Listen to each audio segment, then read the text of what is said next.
Yeah, I'm turning off my phone here. Hello, everybody. Welcome. Another stream. Me and Jim. Pete will be with us shortly, and we might open it up to some other people. We'll see how it goes. But yeah, I'll probably mention that again later on in the stream. I'm also testing some stuff out, which Jim's not looking forward to. Just to see how it works with this stream. If it works. We'll see the cultural divide here. Yeah. Well, yeah, there definitely will be some that you just won't get.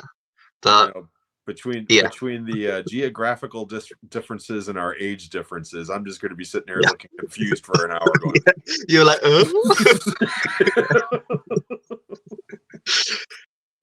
But yeah, let's get started with some recent watches. You go first. What I'm going to do is because I've not done like a weekly watches in like 2 weeks. I'm just going to talk about all of them then now instead, because it saves me time then. Yeah, no, unlike last week when I said 0, I did watch one movie. I watched the Fantastic Four movie. Oh, yeah. It was all right. I didn't love it. I didn't hate it. I thought it was okay. It was entertaining for what it was. The best compliment I can give that movie is it's the best Fantastic Four movie by far. I mean, oh yeah, definitely. It's not much high bar though, is it? No, it's not. It's like playing Limbo. But but again, it's well made. To me, it's more like an introductory film.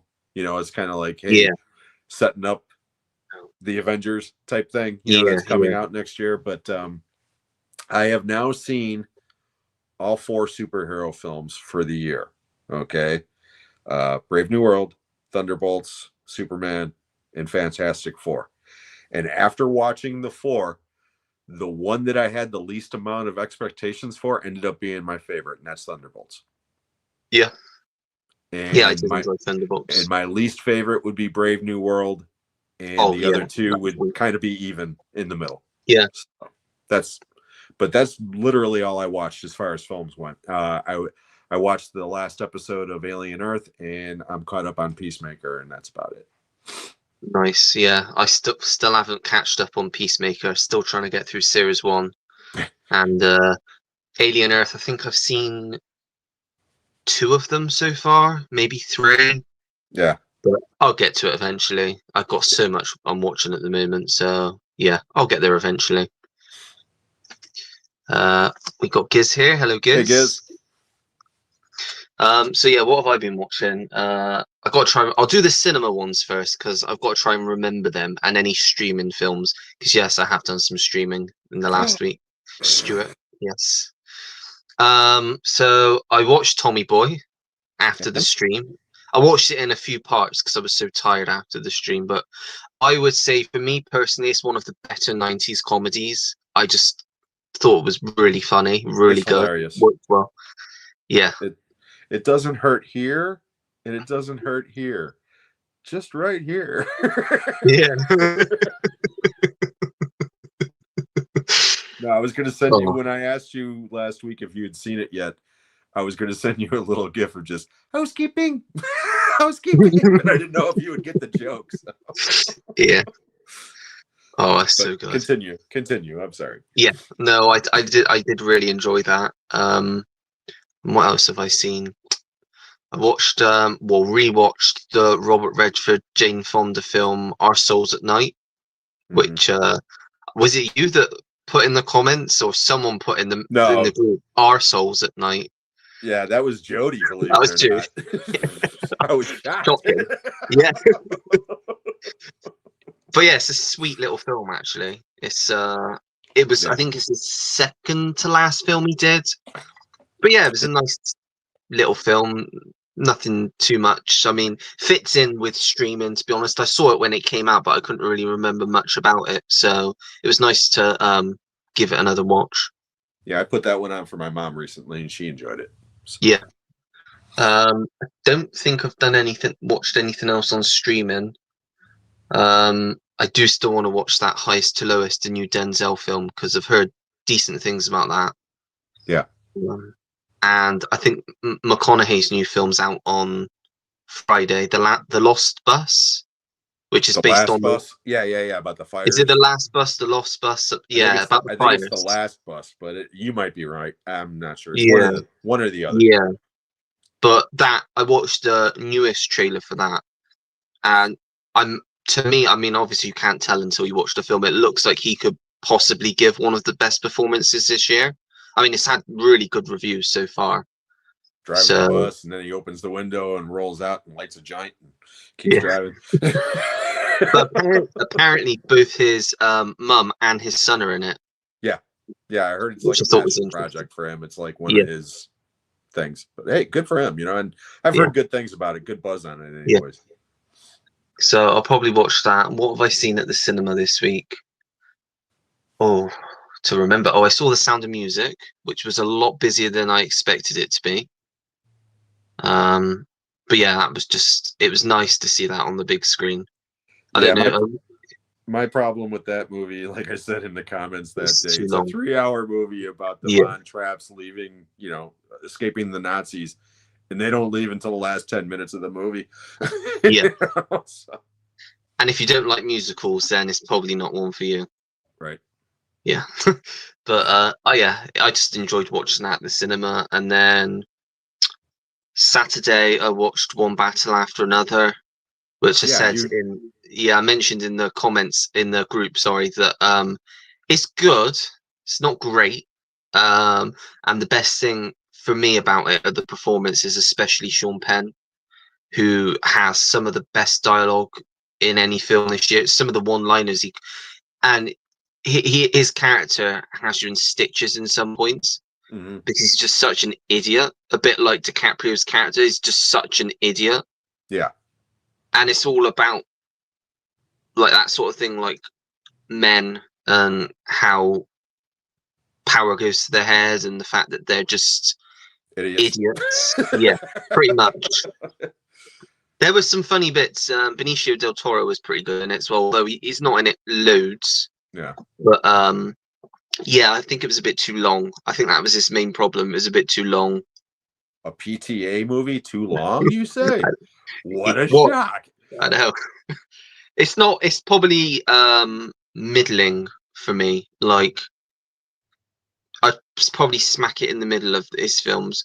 But shockingly, because this film's probably considered his best, There Will Be Blood, I'd put towards the bottom. I found it so boring. Mm-hmm. The dialogue's good in it, but I thought it was just so boring. Yeah. No, I've gone on record saying that, Boogie Nights is the only one of his movies that I absolutely love. Now, I have not seen all of his films, to be fair, okay?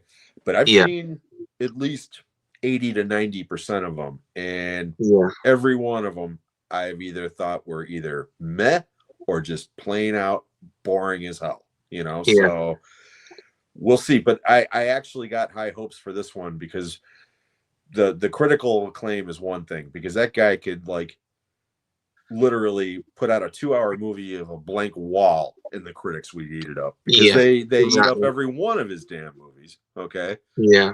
But this is like, from what I understand, as goofy as this one is, I heard it's also very accessible. It's not as weird. Yeah. And as dry and as there's action in it to keep you engaged. There's comedy in it to keep you engaged. Yeah. Whereas you're not sitting there for 30 minutes waiting for the next set piece like some of his other movies, It's if I could sum it up in like what it's about in like a few words, I'd say DiCaprio tries to remember passwords. Yeah. No, I heard he's a moron. I heard he's a pot smoking moron in it. He had me in stitches in some points. He's so funny. Yeah, I don't like I said, I'm not a huge I respect Paul Thomas Anderson more than I enjoy his work. Okay. But that being said, I actually am looking forward to seeing this one. You know, I will check this one out eventually. I don't know if I'll see it at the cinema, but I'll definitely check it out. Yeah. But I think if you'd have asked me just around the time when Licorice Pizza come out, what I thought of Paul Thomas Anderson, I'd probably say he was one of my favorite directors, because at that point I'd only seen that, Boogie Nights and Magnolia, and now Boogie Nights and Magnolia are like in my top 50 films of all time. Mm-hmm. But since then I've seen like There Will Be Blood, The Master, Inherent Vice, Phantom Thread, and they all have the same theme in common. They're all boring. Yeah. I've They're seen them all. boring. I've seen them all except for Phantom Thread, and I turned off Inherent Vice halfway through it. Yeah. I So, like, that's what I like 3 of his films. but I would like again, to see, the performances are always great in his films. yeah. I will give him that. He knows how to direct actors. Oh, yeah. You know. I do need to see Punch Drunk Love, though, because I have a feeling I would like that one. See, even that one, okay? Everybody and their brother was telling me, oh, you don't like Adam Sandler? Go watch that Yeah. movie. He's great. It shows he can act. And it's like, bullshit. He's playing the same damn character he does in all those earlier films, except slightly smarter, and he doesn't have a stupid accent. All he does Yeah. is yell. All he does is yell. You know, so it's like, you know, I've heard Uncut Gems is the exception. Now, that one I do have to see eventually. Yeah, me too. But Yeah. again, because I'm not a huge Sandler fan, that's the reason why I've kind of, you know, kept my distance from it. So. Yeah. But no, I gave Punch Drunk Love a big chance because, again, all my friends, the critics, everybody were like, you know, this is a great movie. You really got to watch it. And it was like, same thing. I felt the same way about that movie as I do about the rest. It was just like, get on with it. Get on with it. Get on with it, you know? Yeah. But, yeah, what else have I watched? Well, last night, I was in a Gene Hackman mood, but also a comedy mood. So I decided to put on Welcome to Mooseport. Oh, God. I liked it. Of course you did. Yeah, I really liked it. I was So laughing. bad. Oh, I thought it was so funny. You're the one. It was made for me 21 years later. Yeah. Oh my God, that movie's it's not the worst movie ever made. I mean, I'll give you that. Okay, but Gene Hackman deserved better to go out on. You know, I agree. I'm Bears. sorry, he deserved better. So I thought it was funny the fact that he would hit the balls and they'd clearly go out, and you'd have all this Secret Service guys, and they just always throw the ball back. Oh, made me laugh. Low hanging fruit. Low hanging fruit, my friend. Then, well, I think I mentioned American Psycho on the last one or the one before. I think I've already mentioned that. Yeah. But I rewatched Sneakers, obviously, when Robert Redford passed away. One of my favorites, like you. Yeah, love it. Just really like that film. Just love the characters, and it's just a really charming film. Yeah. Yeah. I mean, if Stuart's watching this, will give him a heart attack. I prefer that film to Field of Dreams, which is the other movie from Phil Alden Robinson or whatever. Yeah. Because that movie's beloved. And again, I'm not shitting on Field of Dreams, but I would much rather watch Sneakers. Yeah, it's fair enough. I watched The Clearing for the first time, which is a very solid thriller, which actually made me more emotional than I was expecting from a thriller. It's quite a sad ending. I won't spoil it for anyone that's not seen it, but good thriller with Robert Redford. Check it out, and it's pretty short. Helen Mirren as well, Willem Dafoe. Yeah, much better than Up Close and Personal. Yeah, I'm kind of glad that I didn't rewatch that, because I'd rather have watched the Clearing for the first time. Although I do like Up Close and Personal. Yeah, I know. I'm just giving you shit. I love Michelle Pfeiffer, so yeah, I do too. Yeah, but just not Up Close and Personal. And then for was it the last Watch Pile episode? I think, the last Watch Pile episode I did, I rewatched Nocturnal Animals, which really liked. It's difficult watch. It's not the easiest watch, but it was interesting. I can say that it had me gripped. I fell asleep. Sorry. There you go. But I watched it like really late one night, and I did. I fell asleep. I got to get back to it and watch it again. But yeah, I did. It's fell asleep. I think I said in the video, I would have preferred if they'd have stuck with one route, because there's obviously the story with Amy Adams' character, where she's kind of looking back at her past relationship, which is more of a romance thing, like pure romance. And then there's the other part of the film, which is the book she's reading, which was written by her X, which is just a straight up revenge thriller, but brutal, really brutal. And I think I'd have preferred to see that as opposed, which is a shocker for me, I know, because I'm a romance guy. Yeah, I was going to say, really. But I was more interested in that part of the story than what was going on in the real world, because it was just a bit dull. There was a jump scare in there that I was not expecting. It just comes out of nowhere halfway through the film, and it got me. I fell asleep before that part because I don't even remember that, to be honest. Like I said, I gotta go back to it. I'll just say it's something to do with a baby monitor, and something just pops up on a baby monitor, and I was just like, yeah. Yeah, outside of Amy Adams being in it, that's literally the only thing I remember about that. Well, it's got my guy, Jake Gyllenhaal in. So. Well, of course it does. Yeah, that's why I watched it. Guys and everything. I don't know. I've actually seen something else with him in this week as well. So talk about him in a minute. I then watched The Howling, which I told you I wasn't a huge fan of. Yeah. What can I say? I prefer An American Werewolf in London. Yeah, they're different films, but they're both werewolf films. Yeah, but like I said, one of them was a small, little, tiny film, and the other one was a studio film. Yeah. So I mean, and The Howling actually came out before American Werewolf in London, and a lot of people don't realize that. I mean, but again, they're totally different movies. I love them both. I think American Werewolf in London is the greatest werewolf movie of all time. Okay, it's definitely the greatest transformation of all time. Oh yeah, definitely. But The Howling is still a lot of fun. I'm a big Joe Dante fan, so I like Joe Dante. I think I need to give it another go at some point. I'll say this: I don't think any of the films I watched this week will be leaving my collection. So there was none that I really didn't get on with. Right. Which is a good thing. Yeah, there's a difference between I was disappointed than I didn't like it, so I get it. Yeah. Next up, I watched for the first time the original Village of the Damned. Yeah. Which was pretty good. I did enjoy that.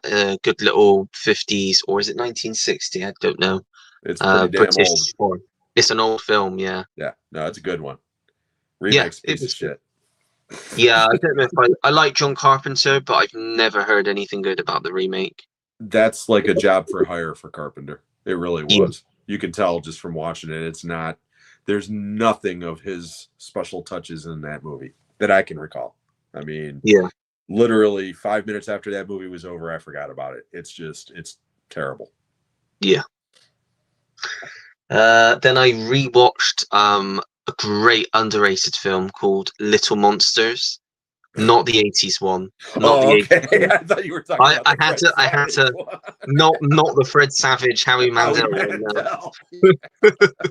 This is I was going to be like, I'm sorry, I'm out. No, we're already halfway through. There's still time yet. This is one from 2019, and I think you'd quite like it. It's an Australian zombie comedy. It's got Lupita Nyong'o in, and Josh Gad, and I know the movie you're talking about. I know the movie you're talking about. I've seen it. Yeah. She's a teacher. It's so funny. Yeah, she's a teacher with a bunch of kids, and they. Yeah. The first bit that cracks me up is when the little boy's uncle takes him on a quest in the middle of the night, wakes him up in the middle of the night, dresses him up as Darth Vader, and psychs him up, tells him that you're Darth Vader now. You're not my nephew. You're Darth Vader. You need to use the Force to open the door. So he pushes the door open, and it's his girlfriend having sex with a bloke on the chair. And I just lost it, just because he's like that. Yeah, no, that movie's a lot of fun. You're right. That movie's a lot of fun. I loved it. And I actually forgot about it until you started talking about her, and it was like, it immediately came back to my memory. Yeah, great movie. Yeah. So I'm glad I rewatched that. I then watched one that you told me. Well, you didn't say don't watch it. You just said watch something else over that, which I did also watch. And that's The Human Stain. Oh. Again, it's not a horrible film. It was good. I'd watch it again in the future. It's not what I was expecting. I was expecting it to be more of a thriller, Yeah. And it's more of a romantic drama, I would say. Drama. Yeah, it's a drama more than anything. I thought it was a thriller because it's an 18, and the cover and the pictures on the back make it look like it's going to be a thriller, but it really isn't. No. But Anthony Hopkins was brilliant in it, as he always is. Yeah, but I'm sorry, he doesn't look black. But you're not black. Oh, I know what you're. Yeah, that I found absolute. That whole story. It's like, what are we doing here? Like, is this even necessary to the plot? And the answer is no. No. It's really not. They just wrote something. How are we going to appeal to people? He's black. But you're not black. Clearly not. Yeah. And you've got clearly pale ass Wentworth Miller. Mm-hmm. Like, that's what I'm saying. You know, that's like me playing a Jamaican. You know, it ain't gonna be flying. You know, it's it doesn't fly. But yeah. So yeah, that was a film. That was a film. And then I rewatched a film I know you love, Cabin in the Woods. Yeah. Which is also, I recommended that to Sam because he's never seen it, and I said he would absolutely eat it up. It's such a good film. Yeah, I've said it before. I'll say it again. That movie is a love letter to horror fans. Yeah. The more horror movies you've seen, the more Easter eggs you will get. And when I saw that film, I saw that film 5 times at the cinema. Bought tickets 5 times. I wasn't working there at the time. Yeah. And every time I felt like a little kid watching horror movies again, you know, just feeling like a little kid, like, yeah, because especially the last 20 minutes of that film. Yeah. It's just so out of control, crazy. It's so great. From when the lifts open. Yep. It's just from that. And all breaks so good. It's just so good. Let's get this party started. Boom. Yeah. Blood and carnage everywhere. Yeah. I love it. I love it. Oh, it's the merman. It's the merman bit that gets me. Yeah. It's just like fucking merman. I just love every time they cut to those 2 idiots. Okay. I mean, you see all this carnage, and then you see these 2 like drinking or dancing. Yeah. Yeah. Perfectly cast, those 2, I think. Yeah. Like I said, they make the movie great. It's just I love that movie so much. Oh.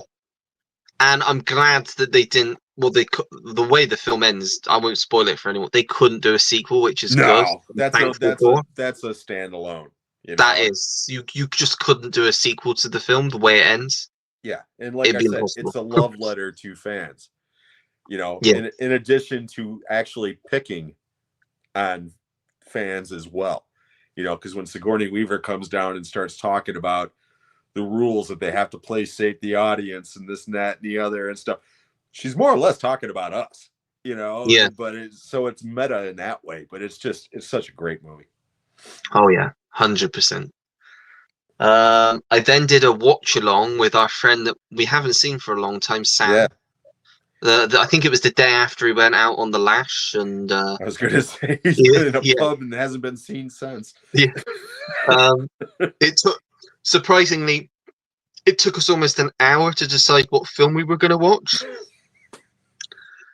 because it was mainly me showing what I had, and I was like, "Sam, have you got that one?" He's like, "No," for nearly an hour. So I literally had to decide ahead of time. Yeah, but we didn't know, to be fair, and we both wanted to watch a film that neither of us had seen before, which was a challenge in itself. That's true. So we came up with a film called Lovely and Amazing. I've heard of it, never seen it. Very average. Little indie drama from about 2001. Yeah. It's got Catherine Keener, Brenda Blethyn, Emily Mortimer, and my guy Jake Gyllenhaal in, who is basically doing the same. His character's basically got the same thing as what he did pretty much at the same time in The Good Girl. He's going after an older woman. He's clearly a kid. The woman's not really that interested in him, but she leads him on. That's literally his character in this film is the exact same as The Good Girl. which me and Sam both noticed. But yeah, it was okay. Yeah. It was all right, nothing special. It was exactly what it needed to be, and that was it, really. Yeah, no, never saw it. And then I watched a film that I absolutely love, which you'd probably throw up like rainbows or something, or shit, or just something, because you would not have fun with it. But it's just, I love it. And if nobody's seen it, I recommend watching it. And it's a question that stumped people, because I had this as a question on the quiz before the film. I had the year and 3 of the cast members, and nobody got it. And because it's a big, huge cast, and nobody got it. And I think, who was it? I think it was Pete just sat there, and Andy just sat there thinking for about 10 minutes what it could be. I don't even, I think you were in the comments, and I don't think you even got it. And I think it was because of the time of year that it came out. Okay. And that's a New York's Winter's Tale, which exactly, I freaking love it. It's basically, and it didn't do well at the time. And even fair play, Colin Farrell even said when he was interviewed, he said, Okay, here it was called A Winter's Tale. Winter's Tale, yeah. Gotcha. Okay, that's what threw me off when you said that. All right. Colin Farrell said, he was being interviewed, and he's like, "We know people don't like this film. It's not for everybody." And he gets that, and it's sentimental. It's a love fantasy film, but I just love those sorts of films. I mean, you got, and what a cast! I mean, Colin Farrell, Jennifer Connelly, William Hurt, Graham Greene, Good Eva cast. Marie Saint, Russell Crowe, Will Smith, like really good cast. Kenny probably loves it. Yeah, I would be shocked if he didn't, if he hasn't seen it. I mean, he needs to watch it, because yeah, I just love it. Just a love story, just about a thief that's sort of being chased by his old boss, who's like a mob guy, but he's actually like a demon, played by Russell Crowe. And he happens upon this house, this beautiful young woman who isn't, you probably wouldn't know her, because she never really became famous. She was famous from Downton Abbey, and then she got that role off of the back of that, and then never did anything else because it bombed. Yeah. Okay. No, never. Don't know who she is then. But basically, she's really ill, and they fall in love.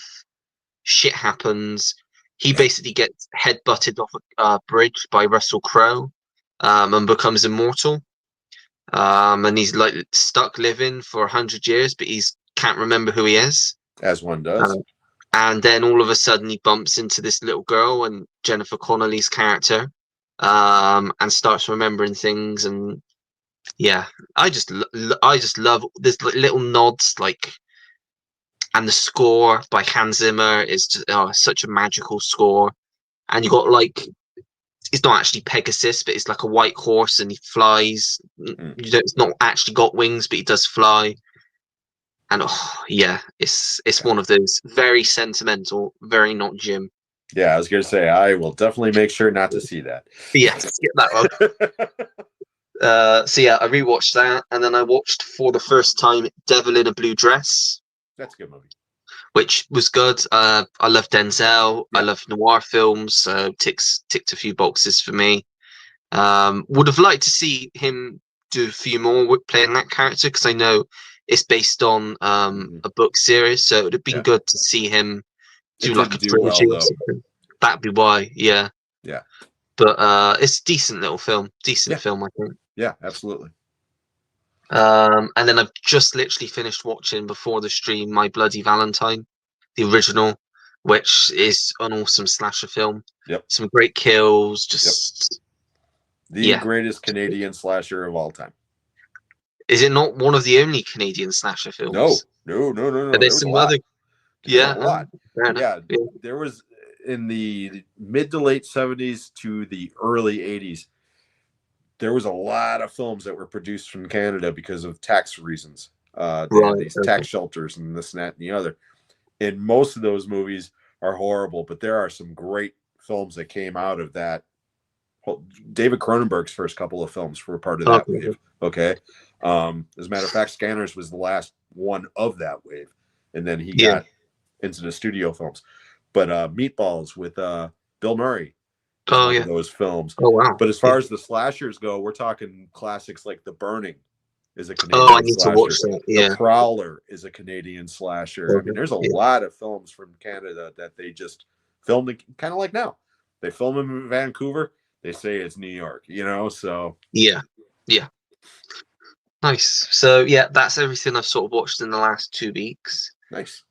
So I'll try and keep up on top of everything and do another weekly watches soon.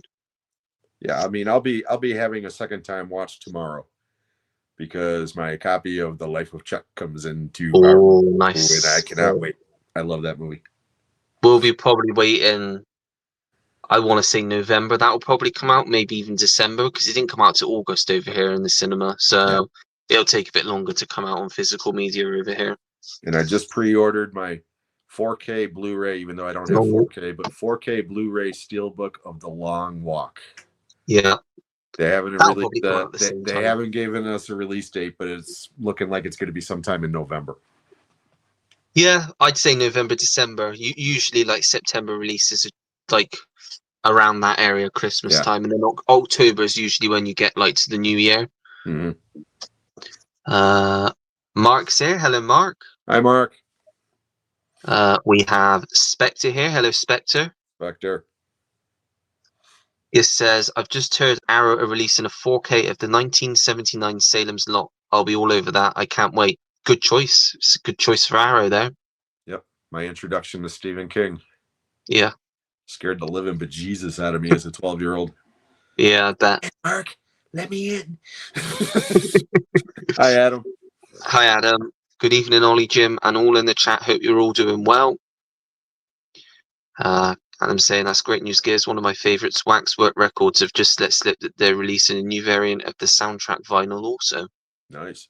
Interesting. Mark watched The Long Walk this week. Tough watch. Great flick. Definitely, Mark. Yeah. Yeah. So good. I had a chance to go see it again yesterday, but unfortunately I couldn't, so.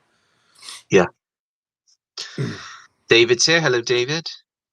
How did you all feel about the ending of PTA's Magnolia? Jim, I know Jim didn't like it. I know that it's raining frogs. Hallelujah. I think I was just in a mood at the time where I'd been sat.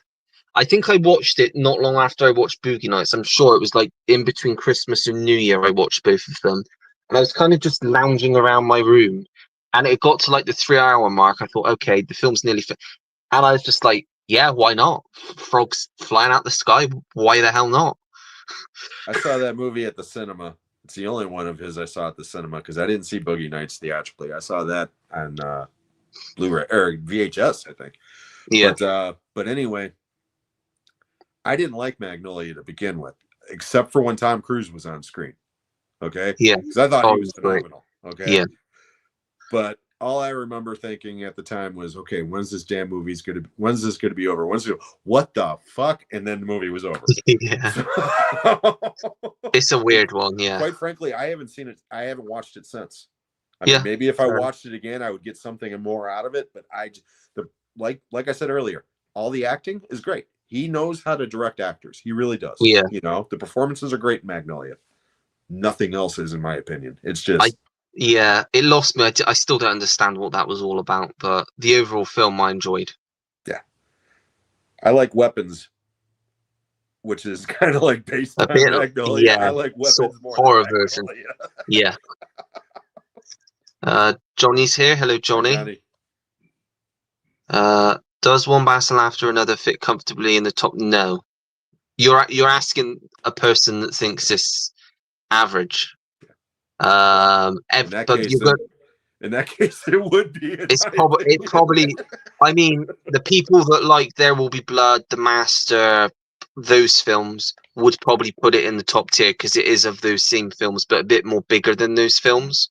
I personally not a fan of those films, but this film I enjoyed a bit more.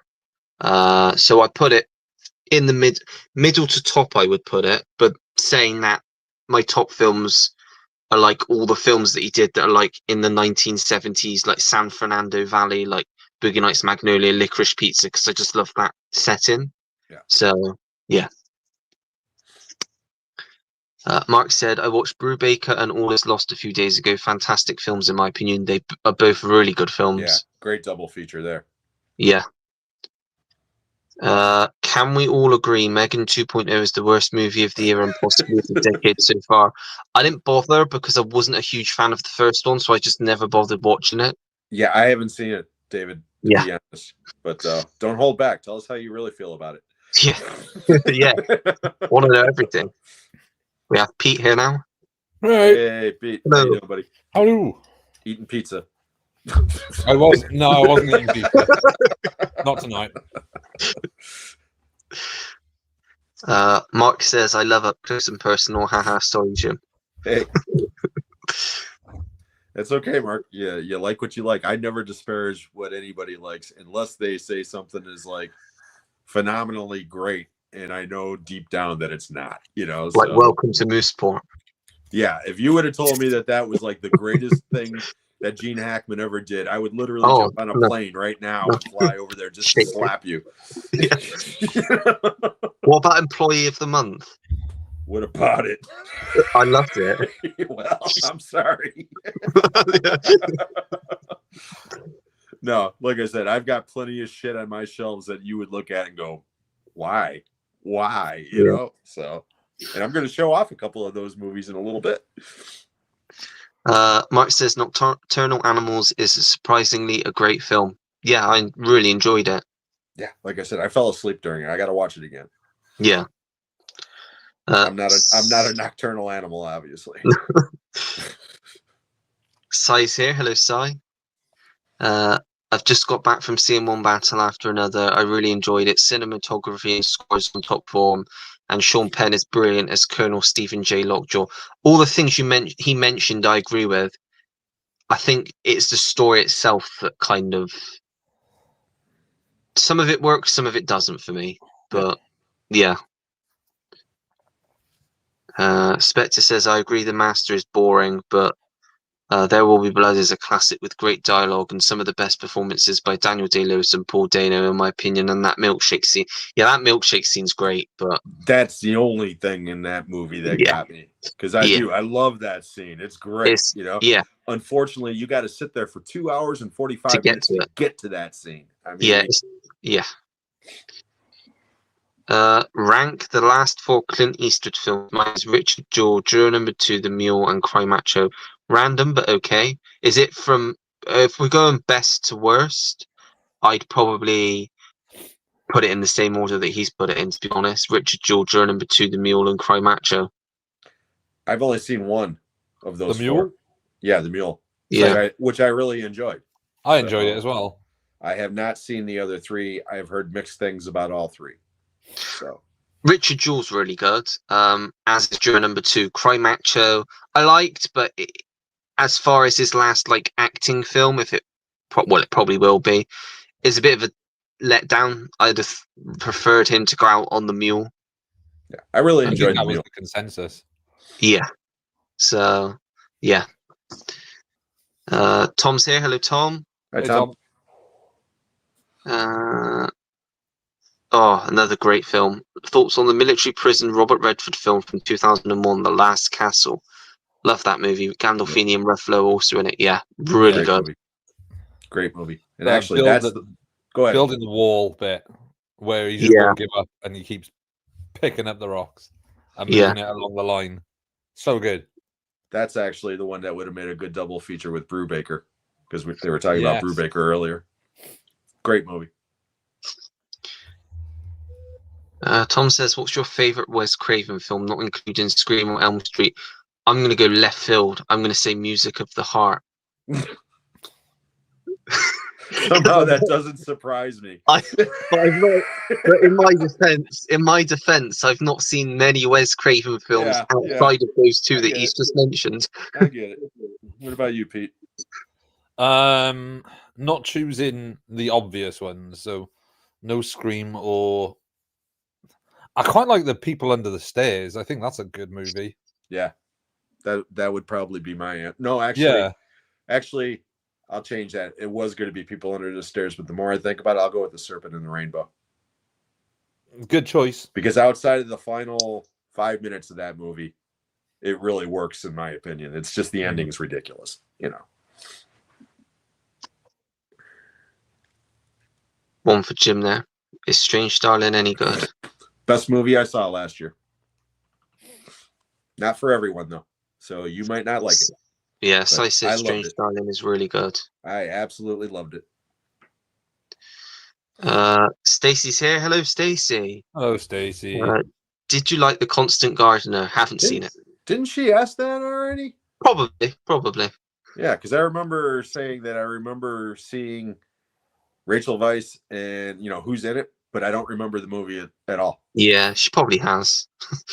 Unless it was on a different stream. It might have been on a different stream. This next comment is becoming more and more true by the year. Glasgow is New York now.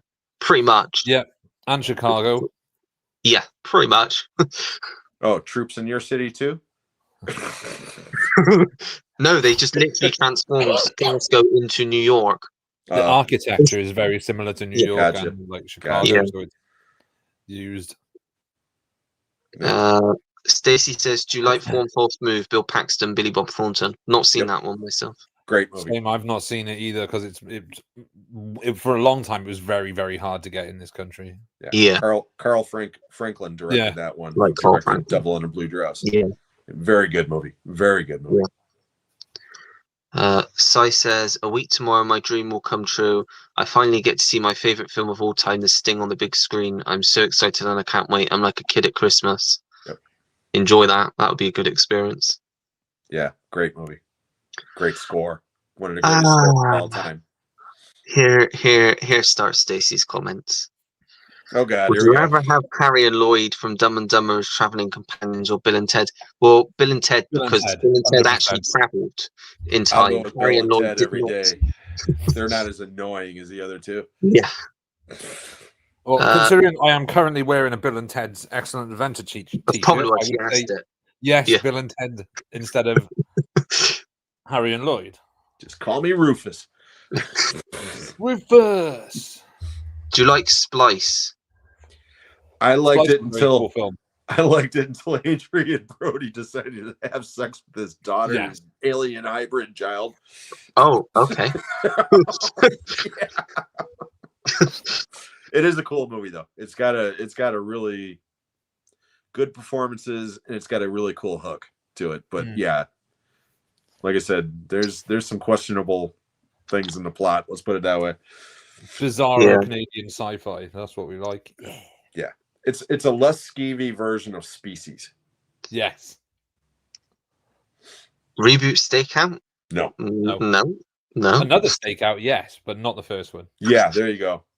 Digitally remove Rosie and replace her with somebody else, but yeah. What is it with Stacey and the reboots? I really don't know. I have to ask her. I haven't seen it yet, but is The Long Walk a one-time watch movie? Depends on who you are. I mean, not for me.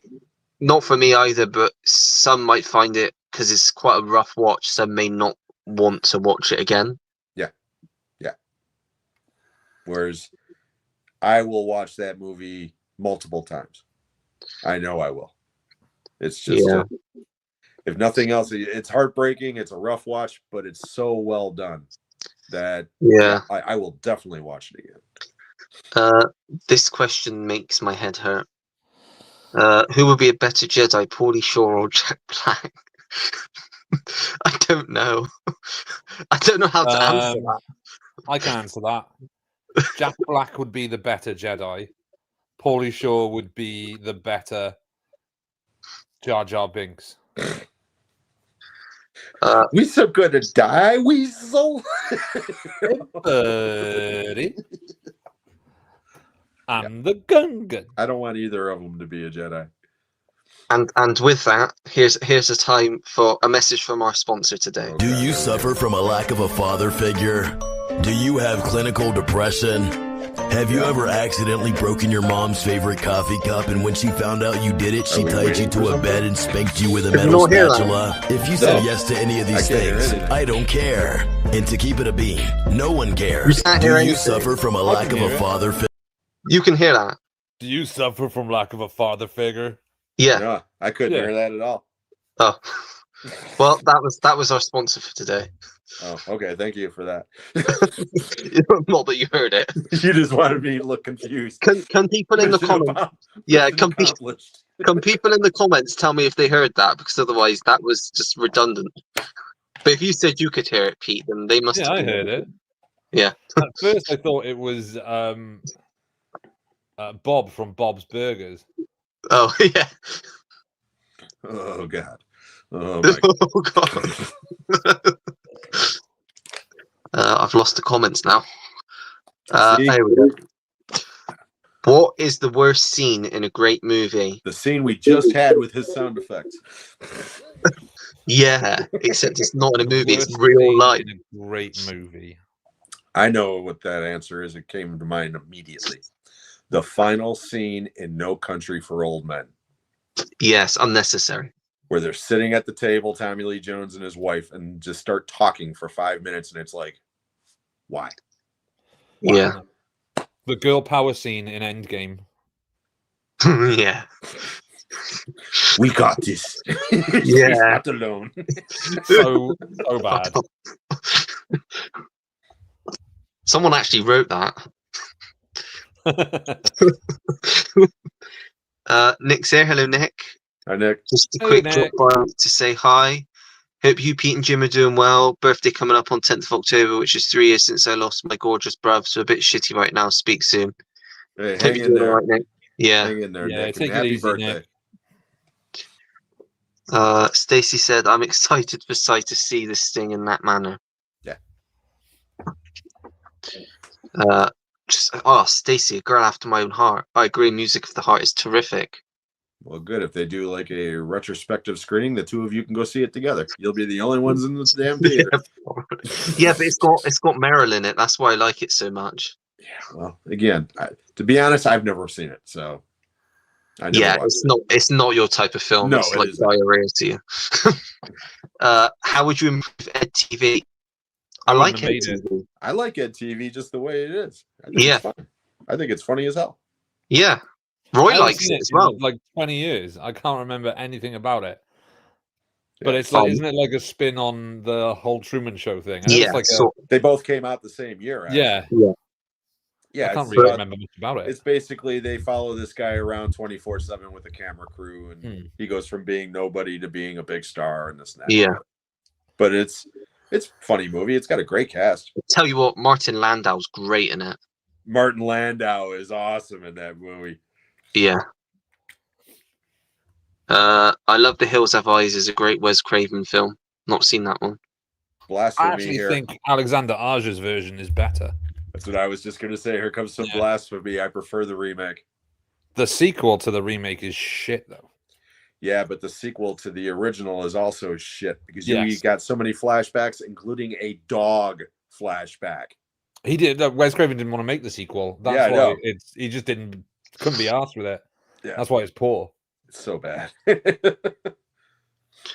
The movies I watched this week were Thin Red Line, Kikujiro. Yeah, that one. Tightrope and X. X is good but overrated. I tend to agree on that. I prefer Pearl. Haven't seen any of the three, to be honest. I've not seen Maxine yet. But I heard that's good. Saw Tightrope and saw Thin Red Line. Haven't seen Kikujiro. Yeah, Tightrope's good. Kikujiro, I think, is Beat Takeshi Kitano. Right. Oh, Harry and Lloyd again. It would be nuts. Underrated 80s comedy, Up the Creek, Tim Matheson. Not a fan. Oh God, I haven't seen that. Yeah, it's like Animal House meets Porky's meets whitewater rafting. Oh, that sounds fun. It's got Otter from Animal House and Pee-wee from Porky's. And that sounds fun. Yeah, it's all right.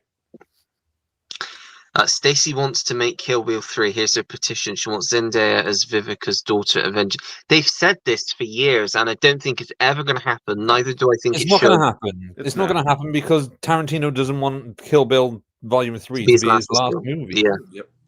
And I don't want to see it because I don't like the Kill Bill films.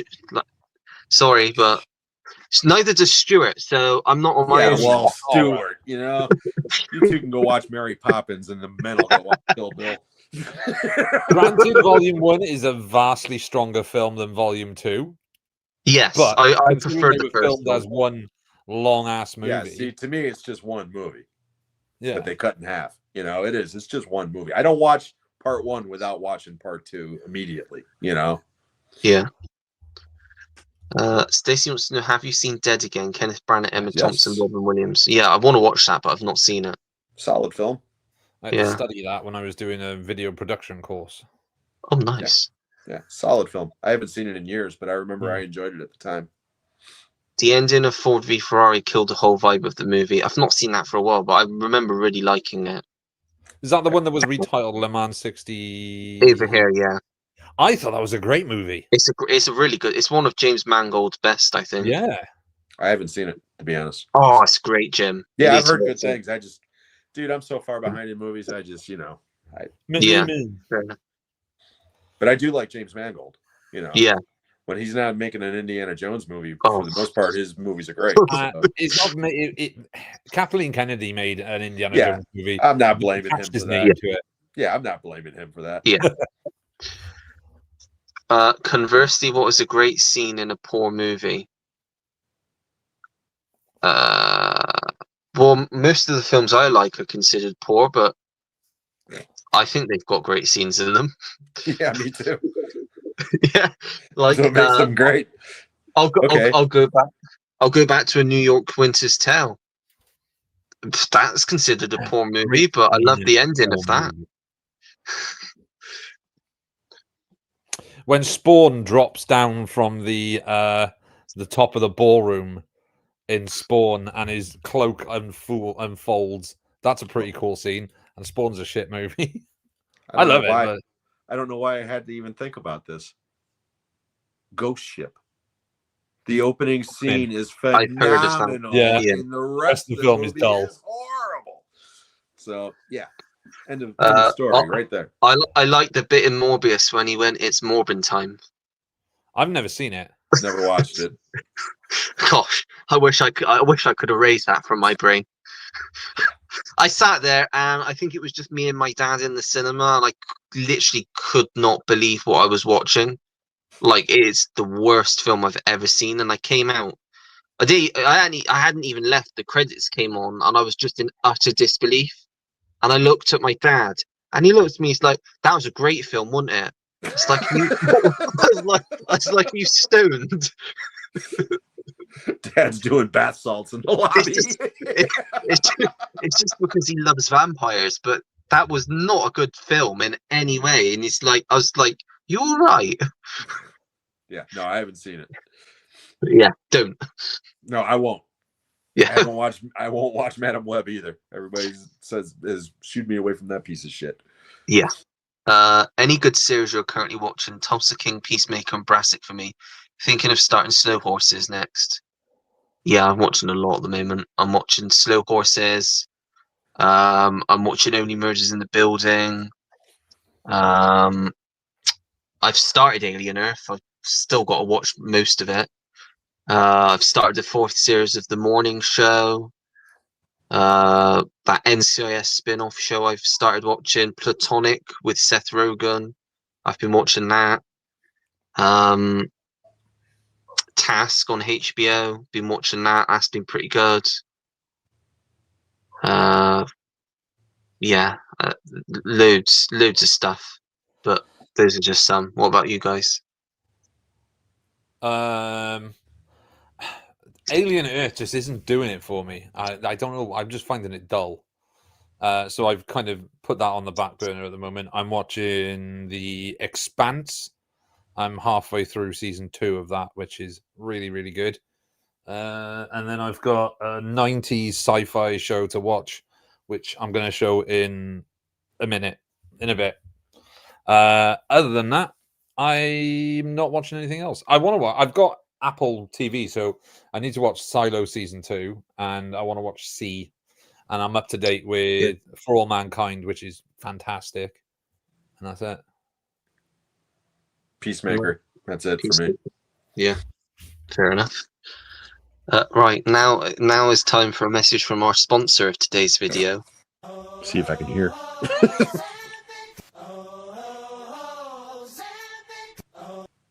Oh, There you go. Does not come through my speaker at all. It's probably your like something to do with your sound. Yep. But yeah, Oh. that's our sponsor of today's video. The Oh, people Zen. You're just gonna be running little audio clips. Jim's an asshole. Jim's a douche. Jim's a prick. you were And I'm just like, love it, man. Yeah, man. Stacy says People Under the Stairs is very underrated. Jordan Peele, please stay away from it. Yeah, I heard about that. Jordan Peele was talking about remaking that. Yeah. What should Al Pacino and Stallone have teamed up for? Imagine Stallone in Robert De Niro's role in Heat. Imagine that entire scene. It would have been a very different film. No, I wanted what I do. I wanted to see Pacino and Robert Loggia's role in Over the Top. That would have been perfect. What about Stallone in like The Godfather? No. As in Marlon Brando's role, but Maybe Sonny. Stallone now. If Stallone now played Marlon Brando's role, I reckon Stop or My Mum'll Shoot should have been Stop or My Dad'll Shoot, but with Al Pacino as Estelle Getty. Yeah, and everybody's just oblivious to the fact that they're pretty much the same age. Hey, she got a great just accept it. Yeah. The Great Outdoors is a great underrated 80s film. It is indeed. Bow, bow, bow, boo. Poor Scene was the Spanky in 50 Shades. Well, I've never seen those films, and I don't think anyone here has. Nah, me neither. All power to you for admitting that you've seen it. Do you have a favorite Mary Stuart Masterson performance? Probably Benny and June. Probably. What's one of a kind? Is it? No. Some Kind of Wonderful. Some Kind of Wonderful. That's the one. At Close Range. 3 different films. There you go. With Once Upon a Time in Hollywood spin-off movie occurring, I think the chances of Kill Bill occurring are... No, they're not higher, Stacey. No, not in the slightest. He's got nothing to do with that other than writing the script. Her role in it. Yeah, there you go. Mark knows. Yeah. Stacey wants to remake The Falcon and the Snowman. Perhaps it's serious to tell their story more efficiently. Why? No, bring that damn movie out and bring it back to a wider audience, to people that have never seen it. That's my argument all the time. If you're going to remake a movie, remake a shitty movie, not a good movie. Yeah.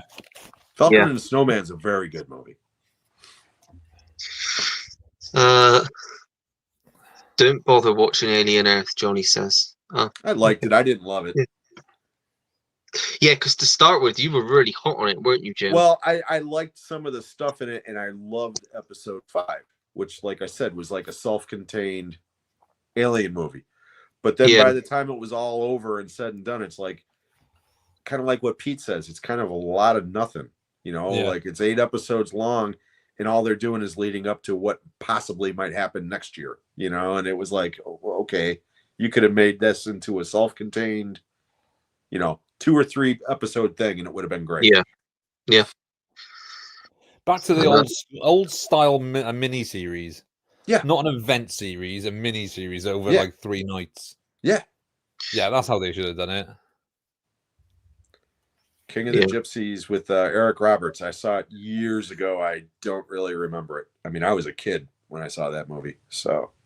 Wow, it's very nice. It's very nice. What? Exactly. All right, I can't hear shit. So I mean, all right, I'm leaving. Goodbye. Good scene from a poor movie: the pod race scene in Phantom Menace. Phantom Menace isn't a poor movie, though. It's better than Attack of the Clones. That is a poor movie, and it's better than The Last Skywalker. or the Rise of Skywalker, or whatever the fuck Whatever it's called, yeah. that piece of shit. I quite like the Rise of Skywalker. Well, It's we've a already shit established that you have an affinity for bad movies, Pete, and I won't hold that against you. With Rise of Skywalker, I like how they panicked and just threw everything in and was just like, shit, right. what do we do? I know she can force heal. Like no one else has been able to force heal. But she's a Palpatine. I don't care. Yeah. Cast Steve Buscemi in 3 roles you'd like to see him in. Anything. Yeah, whatever. He's one of those actors that I would cast him in anything. He's great. Stacy wants to know what Slow Horse is about. What occurs on a typical episode? Well, it's a continuous story for each season, so it's not like a procedural. It's about the rejects at MI5, led by Gary Oldman's Sleaze, who farts a lot. Yes, a lot. And every series is a different, like, sort of contained story, basically, based on one of the books. It's The Wire. It's the British Wire. Stallone and Pacino and twins. Oh wow, I'd be interested to see that. But Stallone is Danny DeVito and Pacino is Arnold Schwarzenegger's character. Ollie, have you enjoyed 6 Feet Under, the television program on HBO years ago? I don't think I was even born when that started. 6 Feet Under is really good. Good cast in it. Yeah, never saw it. Heard good things. So the guy who created True Blood, something Stephen Ball, something like that. Alan Ball or something. Alan Ball, that's the one. I'd recommend The Terminal List on Prime. Yeah, this season's great. I haven't watched the second season yet. No, I've not seen it yet either. No. Do you think that one battle after another is a bit like running on empty? Not really. I mean, there are elements to it, I suppose. Running on Empty is a drama. It's not an action comedy. Yeah. I can't see where they would be too. And it's more culty, one battle after another. It's more political Running on Empty, I would say. Yeah. I'll just say I don't care for Running on Empty. I did not like that film, but I saw it when it came out. I don't remember much about it other than the acting was good. Your favorite 3 Colin Firth performances? The first 3 Bridget Jones films. I'm joking. I'm joking. Say the first 2 Kingsman movies. Okay, I'll go with that. I'll go Mamma Mia. I'll go Love Actually, and I will go with I don't actually know what else has he been in. Oh, Mamma Mia 2. How could I forget Mamma Mia 2? Didn't he win an Oscar for the King's I would. Speech? Oh yeah, I forgot about that. I'd say I've seen that. I've seen that as well. I completely forgot he was in that. Jesus. Kingsman, the first one. Yeah. Love Actually. Yeah. And then What a Girl Wants. Oh yeah. The right answers. I'll go with the 2 Kingsman movies, and I'll go with the King's Speech. So the 3 Kings, The 3 Kings. Yes.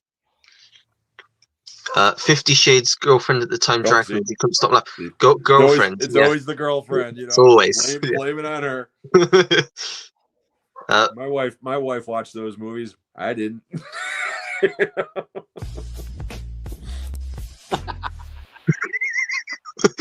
I'm trying to time it perfectly. Said, as soon as you go to silence and he starts laughing, I know you're doing something. I'm going to listen to this on replay, and I'm going to. Yeah, but Jim didn't even get that because I put that in the group chat the other day, and Jim didn't even know what it was, which shocks me. Fever Pitch, Colin Firth. Do Langoliers again? Yes, 100% do the Langoliers actually, that again. one could be remade, but the best way to do Langoliers again is to get both Bronson Pinchot and David Morse back for the same roles, but with better CGI and better supporting cast, a bit more money. Yeah, I mean, you can't have Dean Stockwell back because he passed away, right? And that stupid blind girl can fuck right off. But The Langoliers is one of my favorite Stephen King adaptations, and yeah, I would like to see it done better, but I still enjoy it. And if you don't know what The Langoliers is, Ali, it was a miniseries based on a Stephen King story where people go through like a time rift, a rift in time. They go to this airport where nothing is around. It turns out that that's the past, and they keep hearing this noise in the distance. And it turns out that what happens when time passes, these creatures called the Langoliers literally come out and eat it. Yeah, these they look people are like trapped meatballs there. with teeth. Yeah, Pac-Men with teeth, exactly. Yeah. It is just it's a crazy story. It's good. Yeah. But Brandon look up. Pinchot is awesome in that. You know, he's so over the top, but he's awesome in that. Yes. The King's Speech. There you go. The Star Wars prequel trilogy would have been better as a series rather than the movie trilogy, with each season covering the events of each movie. Yeah, but they didn't do series like that back then, so it wouldn't have worked. Yeah. Thing is, the Star Wars prequel trilogy has a good beginning, a crap middle, and then a phenomenal ending. Yeah. Like, Revenge of the Sith works so well as the final part of that trilogy. It's a shame that you have to kind of sit through Phantom Menace and Attack of the Clones to get to that point. Yeah. Talking about midichlorians and trade federations. And it's like, who gives a shit? No one cares about galactic politics. They want to see Jedis. Yep. Totally agree. Revenge of the Sith should have been a 4-hour film. Right, Pete, have you seen anything recently you want to talk about? No, I haven't watched. I checked my Letterboxd when I got in, and it turns out the last film I watched was the last film that I said I watched on the last stream. Oh, fair enough. We'll get straight into physical media recommendations of the week then. I'll go through my 3 quickly. Yeah. If you need to look. 2 seconds to find some then. No problem. So my first one is A Hologram for a King. Oh, yeah, I've heard about that. Tom Hanks. Nice little film this is. One of his lesser known films. He's like a businessman that's kind of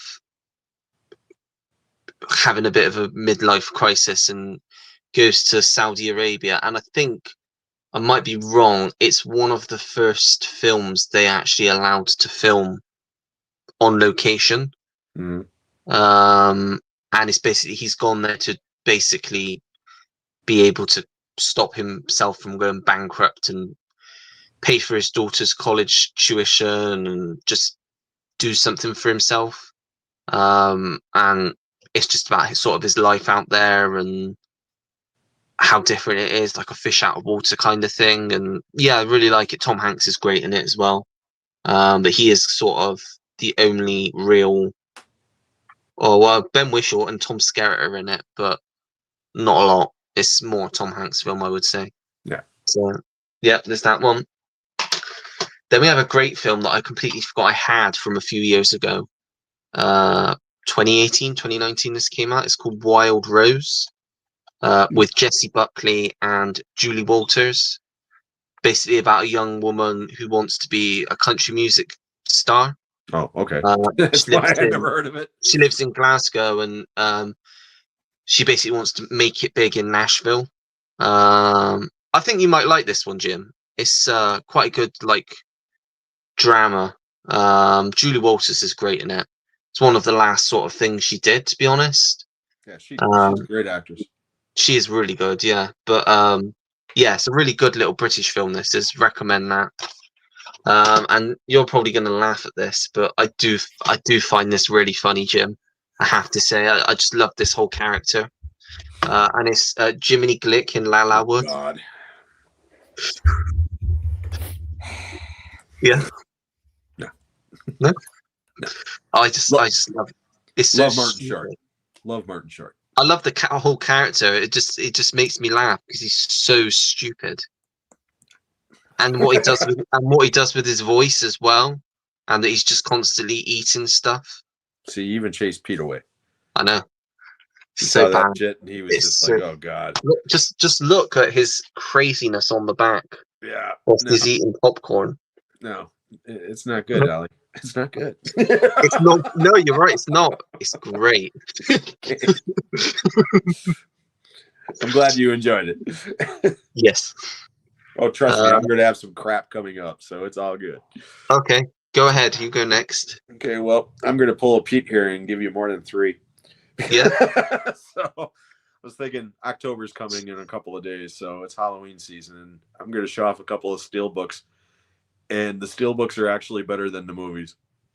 Okay, because usually I don't do this. I generally only buy movies that I like. A couple of these, I don't really like the movie, but I love the steelbook. So the first one is from the Vestron line, and it is Lair of the White Worm. That's a bizarro movie. It's an extremely bizarre one. I love the artwork, though. It's great. It's like Ken Russell. Yes. That is the original artwork right there. Okay. Not a good movie. No. Awesome steelbook. Okay. Then we've got some Scream Factory ones. How about Night of the Demons? I wasn't that fussed on Night of the Demons. Absolutely. I agree. Don't like the movie. Love the steelbook. There's one good scene with Linnea Quigley and a That's the lipstick. That's the great scene in the movie. This one I really don't like, but again, love the artwork. This is a Roger Corman production. Galaxy of Terror. I quite like Galaxy of Terror. Yeah, it's a movie. In fact, oh wait, don't leave because here comes the good one.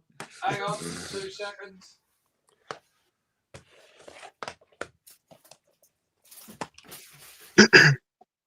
He's looking through his stacks. No, Well- I've got a copy of Galaxy of Terror somewhere. Fuck it, can't find it now. This movie, okay, Galaxy of Terror is better than this one, but this one, the artwork is better, I think. And It's just the more or Forbidden less- World. Forbidden World. Yeah. And again, I love the artwork on that. It's Yeah. so cool looking. This one, I actually do like the movie, but again, the artwork on this thing is awesome. This is the last one. Directed by Stan Winston, effects man extraordinaire. What this is? Yeah. Pumpkinhead. I mean, look at the colors on that. It's just beautiful. So those are my selections from Scream Factory and Vestron, my steelbooks. You've gone through quite a few that were on the list that we were going to talk about later. And that's really? 1988. Oh, sorry about that. Pumpkinhead and Night of the Demons. Well, that's okay, because that crosses 2 of them off the list. Yeah, there you go. Saw them both at the theater. But course I you agree did. with him. Night of the Demons to me is overrated, but it does have a great scene with Linnea Quigley in a lipstick that has become classic. You know, Nice. Pete, what have you gone for? So I've got this. This is a Stephen King box that Nice. has Cat's Eye, Silver Bullet, and They Always Come Back, or Sometimes They Come Back. sometimes they come back. Yeah. This is a German release, but this is really cool because it doesn't have actual like sleeves. It has posters as the Nice. sleeves. So like that's the insert. Wow, cool. Same with Silver Bullet. The Silver Bullet artwork's really cool. Oh, nice. Crazy Gary Busey. And the last one is it's not as good. It's like 2 images put together. But then I suppose Cat's No, Eye that's is- still cool looking. Yeah. So there's that. Part of my large Stephen King collection. Love Silver Bullet. Put them the right way around because I'm a retard. Get in there. Then I have a couple of 4Ks. Dragon Slayer, Nice. cracking, great 80s fantasy movie. The dragon puppet, like puppet on this is insane. Like it looks so good. The Still holds 4K up. looks amazing. Still holds up. Yeah, the 4K looks amazing. This still isn't available in the UK. This is the American 4K. Yeah. And it was the only way I could get it. I got it for like £14, which is super cheap. Then another 4K, and the only reason I'm choosing this is because of what else is on it, which is Rocky 4. And the only reason I chose this is because in the UK, this is the only way that you can get the director's cut, the Rocky versus Drago cut, which removes all the fun parts of the theatrical cut, basically Paulie's robot. Yeah, the version I have to watch. It does make the film a lot tighter, but I think the director's cut came far too late. Yeah. So the fact that everyone got used to watching the original version, and then we got the director's cut, which does make it less fun. But Rocky 4 is still like one of my top 5 movies of all time. And this is the TV show I was talking about. It's called Space Above and Beyond. Oh, yeah. I remember this that is still show. sealed.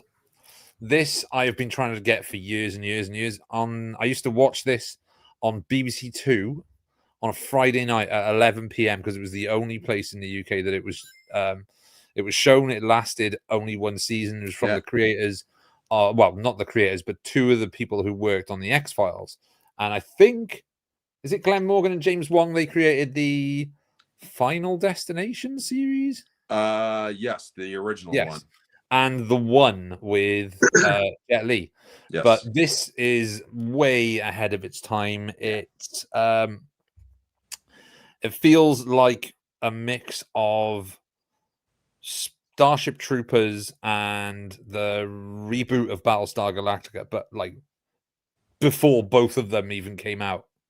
And it's a very cool show, so I'm looking forward to checking that out. And that's my picks. Yeah, I liked that show when it was on. It was really good. I believe that was a Fox show over here in the States, just like Firefly, and they screwed it just like they did with Firefly. Yeah. It's what happens when you base your viewing figures on a single box that tracks viewing. Well, I don't know so much about the space one, but the Firefly thing I remember vividly. They kept throwing on different nights. Like one week it would be on a Wednesday, the next week it would be on a Friday, the next That's when they don't know what to do with it. And they put them out of order. Yeah. And it was like the first episode that they showed was episode 3. And it's like, who the hell are these people? And then about halfway through the season, they dropped the pilot. And it was like, okay, what is this, a flashback episode? I mean, yeah, it was very confusing. Okay. Any thoughts on the movies Madman and A Woman Under the Influence? I picked them up today, so thought I'd ask your thoughts. Those are quite different. Very different. I've not seen either of them. I don't think I've seen either of them. If the Mad Men one that he's talking about is the slasher film about Mad Mars, I've seen that one. And Woman Under the Influence is a John Cassavetes movie film from the 70s, so they are completely different. I've seen them both. I don't remember either, to be honest. I feel the whole Star Wars franchise is completely diluted now. Shame to be honest. Yeah, it's not diluted, but there is a they did too much in too little time, and they didn't put enough creativity and stuff into certain shows. Like the Acolyte was badly received because they tried to push an agenda that didn't belong in Star Wars. The movies failed because they didn't have a clear-cut story arc that they wanted to tell over 3 movies. The best things that have come from Star Wars under Disney are the first 2 Mandalorian seasons, Andor and Skeleton Crew. Everything else, Rogue One. Yeah, I was gonna say I like Rogue One. Everything else is just, it's been like, I really like Solo. I think Solo is massively underrated, a bit like John Carter and a bit like Firefly, because it is a space western. Mm-hmm. But they did too much in too short a space of time. So 3 movies in the space of 4 years, 3 main movies in the space of 4 years, so 2015, 2017, and 2019. And then obviously you had the 2 in between as well. So you had Rogue One and Solo. That's 5 movies in the space of 5 years. That's 1 movie a year. That's way too much, considering that there was 2 to 3 years between each of the original movies and the same space of time between the prequels, whereas they just flushed out 5 movies in 5 years plus however many TV shows. And the Book of Boba Fett was crap as well. Yeah, Disney Plus, like, they were looking for content, and what did they do? They just, between the Marvel shit and the Star Wars shit, I just lost interest in it. The Marvel stuff, the Marvel hasn't been the same since Endgame, and I think they should have maybe moved away from that era of Marvel and stuck to just movies, because they've introduced characters in the TV shows that they've still done nothing with. Like Kate Bishop is meant to be Hawkeye, yet that show came out in 2021 and it's now 2025 and she hasn't appeared in anything since. She'll be in the new Avengers. But everyone's going to be in the new Avengers. Exactly. I think they should have focused more on a different set of I agree. characters in the universe, but not linked it back to that. Because I think the biggest problem they had with Guardians of the Galaxy was fitting Guardians into Endgame and Infinity War, because it doesn't work. I mean, they have some funny lines, but Star-Lord, Gamora, and Gamora fits more because obviously the connection to Thanos. But Drax and Star-Lord are just along for the ride. Yeah. It didn't work. The Spider-Man movies have been the better things since Endgame. But other than that, I just think they're struggling. I couldn't even get through Thunderbolts. See, now we were talking about that at the beginning of the show, because I watched Fantastic Four this week. So I've seen all 4 of the superhero films. And out of the 4, Thunderbolts was the one that I liked the most, believe it or not.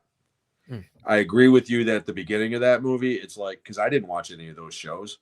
You know, the only characters I knew the ones from the Black Widow movie, you know, but Kurt Russell's kid, you know, I didn't know who the hell he was. And well, he was, know, this, but he's from the Winter Soldier. He's from, show. He's from the Falcon and the Winter Soldier. I gathered that as I went, but I didn't have any connection with him or some of these other characters. But by the end of the movie, I actually really enjoyed it. And I thought Bill Pullman's kid was really good in it. Bob. Yeah.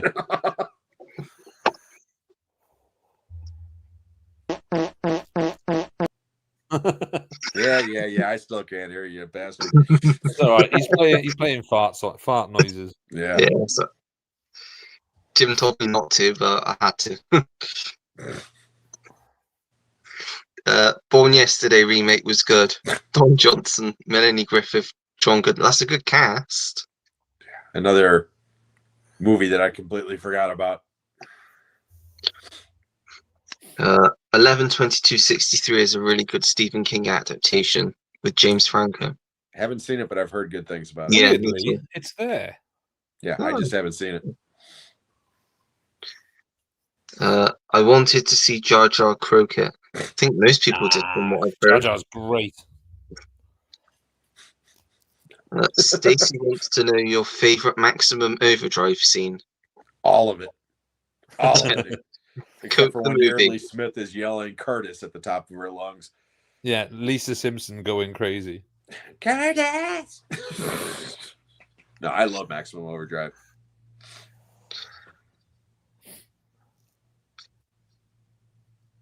What are Jeff Bridges' best 3 performances? Crazy Heart, The Fabulous Baker Boys, and Tron. No, I don't like Tron. I like Tron, but no, I know, I was joking. Struggling to think of anything. Bad Times at the El Royale, but yeah, he's great. That's just a good film more than anything. Yeah, but he's great in it. Yeah. Thought he was awesome in Starman. I've not seen that. Yeah. What's the film? The Tyler Sheridan one. Oh, Hello High Water. Hello High Water. Yeah. He's good in that. He's great in that. He's great in The Big Lebowski. He's great in True Grit. Grit. Of course. Yeah, of course. Jeff Cutter Bridges is and great in everything. Yeah. Yeah. Thunderbolt and Lightfoot. I mean, he's fucking great in that. Yeah. Is it A Million Brace Ways yourself. to Die? Is that the other one? Oh yeah, 8 Million Ways to Die. 8 Million Ways to Die. Him and Andy Garcia. Brace for the next question. Soundbite incoming. Another one that I won't hear.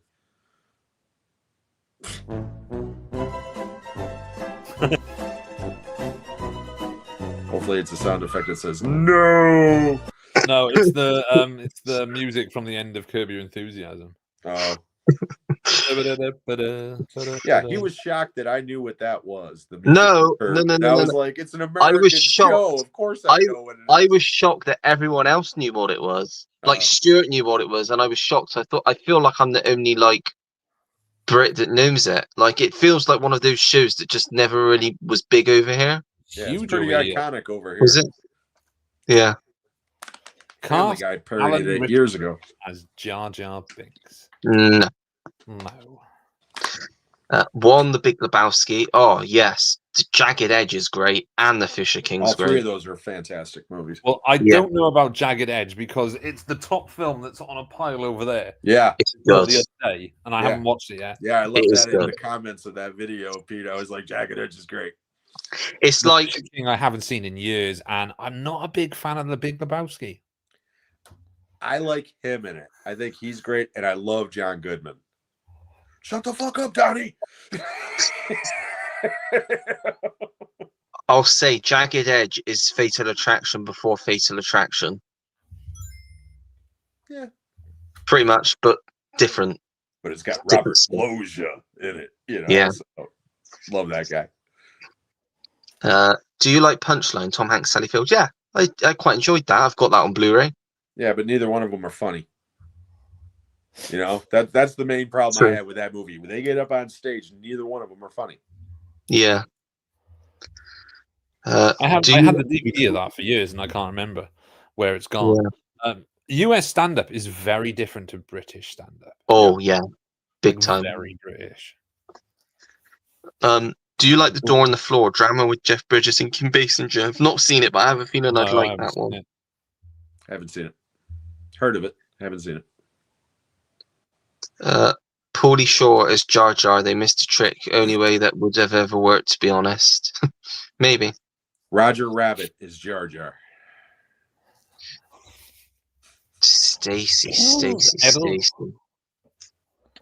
Remake My Blue Heaven and/or tell the story of Henry Hill's life in witness protection.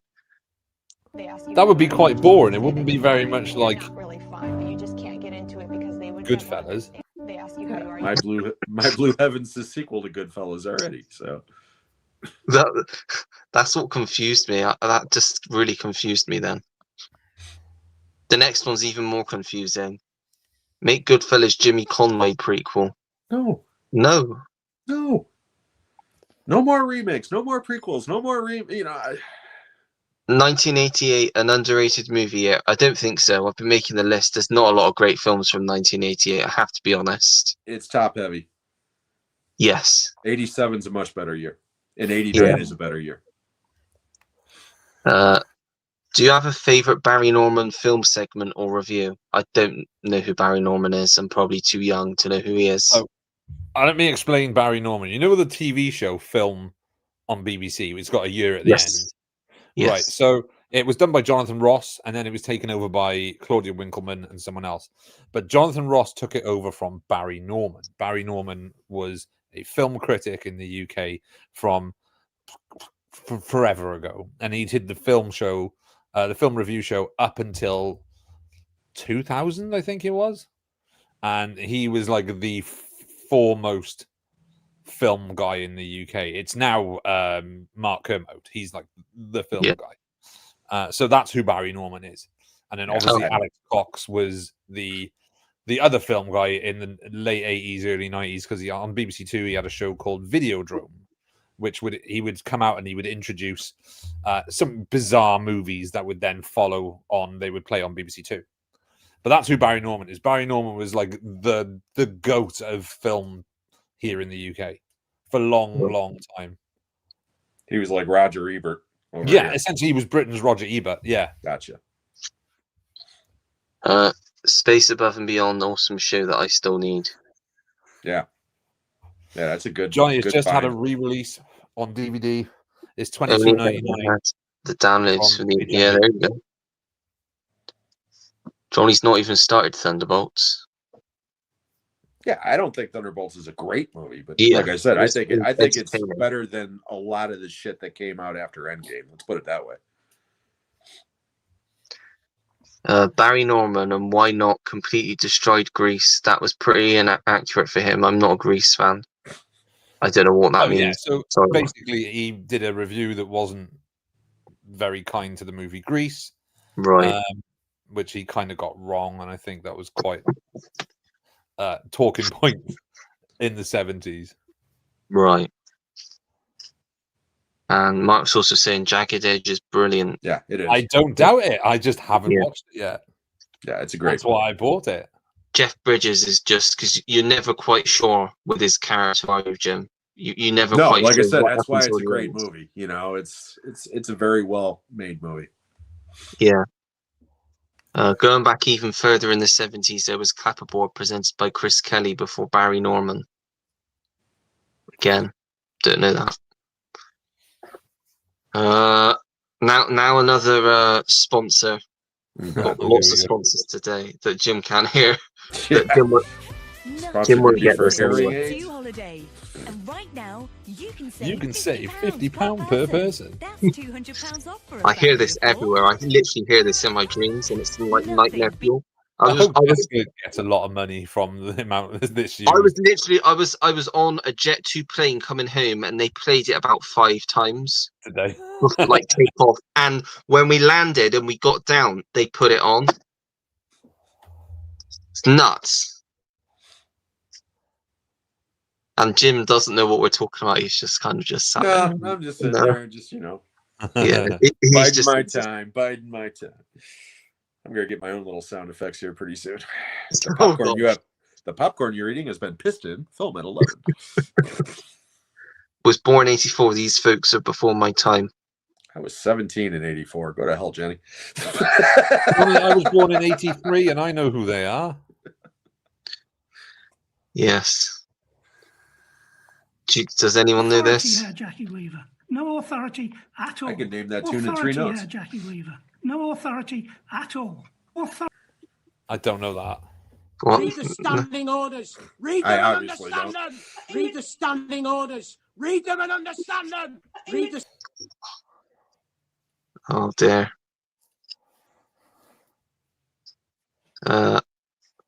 What is with all the commercials, guys? I'm just trying something different.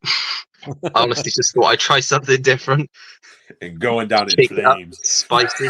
Well, it would have worked more if Jim could bloody hear them.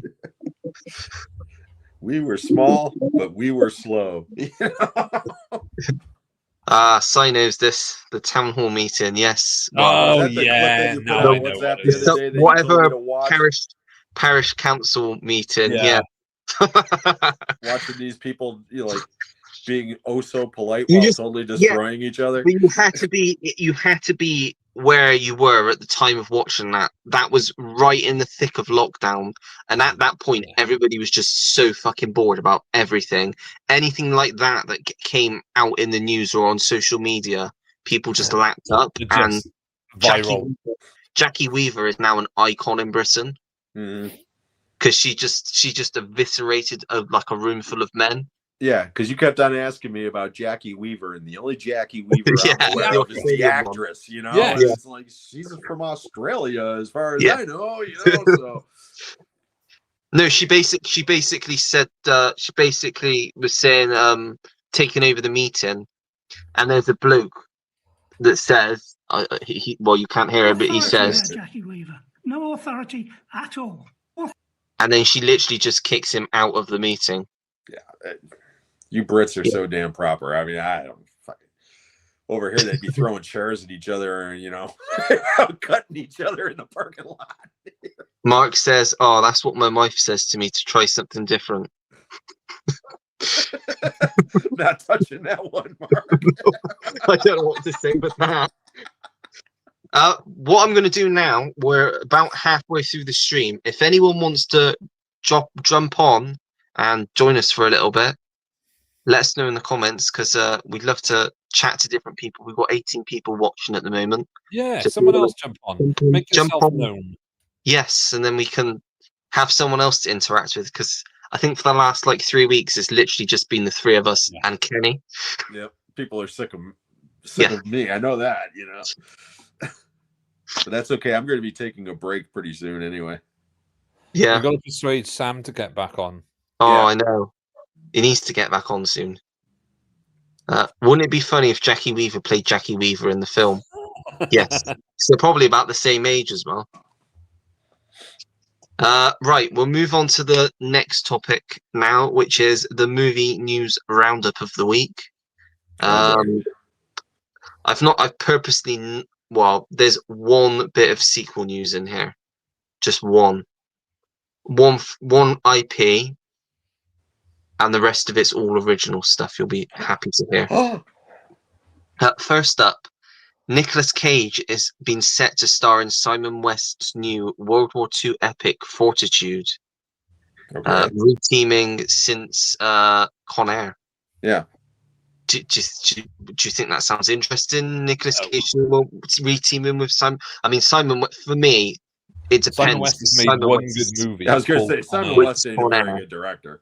So, do you think him he could get something again with Nicolas Cage?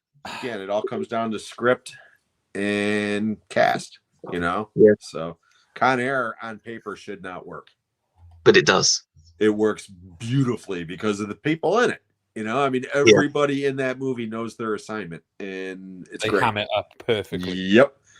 So, Simon West is Con Air should have been his calling card, and he should have been one of the best directors, best action directors working and still working, because he followed it up with Tomb Raider, the first Lara Croft movie, which again isn't great, but it's got decent enough action in it.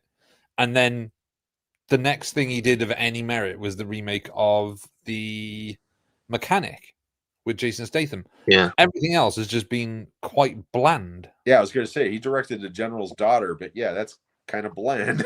So I see what? I like The General's Daughter is great. It's a decent movie, but it's not an action movie. That's what I'm saying. It's, military whodunit. It's decent. Well, shit, it's not a whodunit. I knew whodunit the first time he came up on screen. That's one of those movies that it's like, you got all these actors, and then at the very end, and so, and it's like, okay, that's the bad guy. Yeah, but you know who did it. But we need an hour and a half for John Travolta to find out. Yeah. He did exactly the same thing in Basic. Yeah. And that movie's infuriating. Yeah, I'm not a big fan of that film. You watch that movie, you're into it. Then the last, no spoilers, but then the way it ends, it's like, so in other words, everything I've been watching is bullshit. I mean, it's just, it's, Yeah, they should have called it Basically. Yeah. Yeah. Next up, has anyone watched the trailer for The Bride? Yes. Oh, good. At least we've all seen it. It looks good. Like a mobster take. When I saw it, because my buddy Larry, who was on my show last week, Larry the Horcat Dad, we were talking about this on Instagram, because he sent me the link right around the same time that you did. And I told him, I was like, this movie is either going to be incredible or it's going to be horrible. And I don't know which. Yeah. From that trailer, we'll see when it gets closer to it and more comes out about it. We'll go from there. But I quite like the idea of the Bride of Frankenstein and Frankenstein being like Bonnie and Clyde monster, like being I said, Bonnie and Clyde. Yeah, like I said, it's either going to be brilliant or it's going to be horrible. And the people involved in it, though, Jake Gyllenhaal's in it, so it's a family affair, isn't it? Exactly. Peter Sarsgaard, they're all in it. Directed by Maggie, starring her husband and her brother and their friends. Yeah, pretty much. Annette Bening's in it as well. Yeah. It's a family affair. Again, I have hopes for it. I really do. Okay, I'm not shitting on it. I'm just saying that trailer, it didn't strike me the way that it obviously struck you two. I didn't hate it. I was just like, okay, this is either going to be, it's a big swing. I could tell just looking at the trailer, it's a swing, and I appreciate swings. So it's like, it's either going to be great or it's not. We'll see what happens. I think we need more of that at the moment. Yes, absolutely. Definitely. Even if it's like a pre-established character or a pre-established world, but taking that and doing something completely new with it, that's what they need. That's what we need to start seeing more of. Yeah. Like make I'm Pirates down of with the that. Caribbean now, but have it as Somali pirates or something. modern day type of thing. I want to see that shit. That's the movie I want to see. Look at me. I am the captain now. Captain Phillips. I am the captain. Johnny Depp as Captain Jack Sparrow in a Somali Johnny pirate. Depp tries to take over, and then the Somalians show him, "Fuck off, white boy!" It's really I know Johnny Depp's got to go full character. He's got to black up for it. Oh, there you go. He's got to go Robert Downey Jr. Yeah. Yeah, I'd pay to see that shit. Yeah, me too. But they just don't. They don't make a point of the fact that it's Johnny Depp playing him. Like, like John Wayne played Genghis Khan. Yeah. Or when Olivia played an Arab in, I think it's a cartoon or something like that. Or I can't remember what. Lawrence Olivia. Yeah, he played. He was like played a Middle Eastern guy or something like that. Friggin' Obi-Wan Kenobi played an Arab in Lawrence of Arabia. Yes, he did. This is true. Anthony Quinn played him a lot, so Anthony Quinn always used to play like mobsters, but the dude was Greek. Yeah, I know. Well, Eli Wallach always used to play Mexicans, and he's Jewish.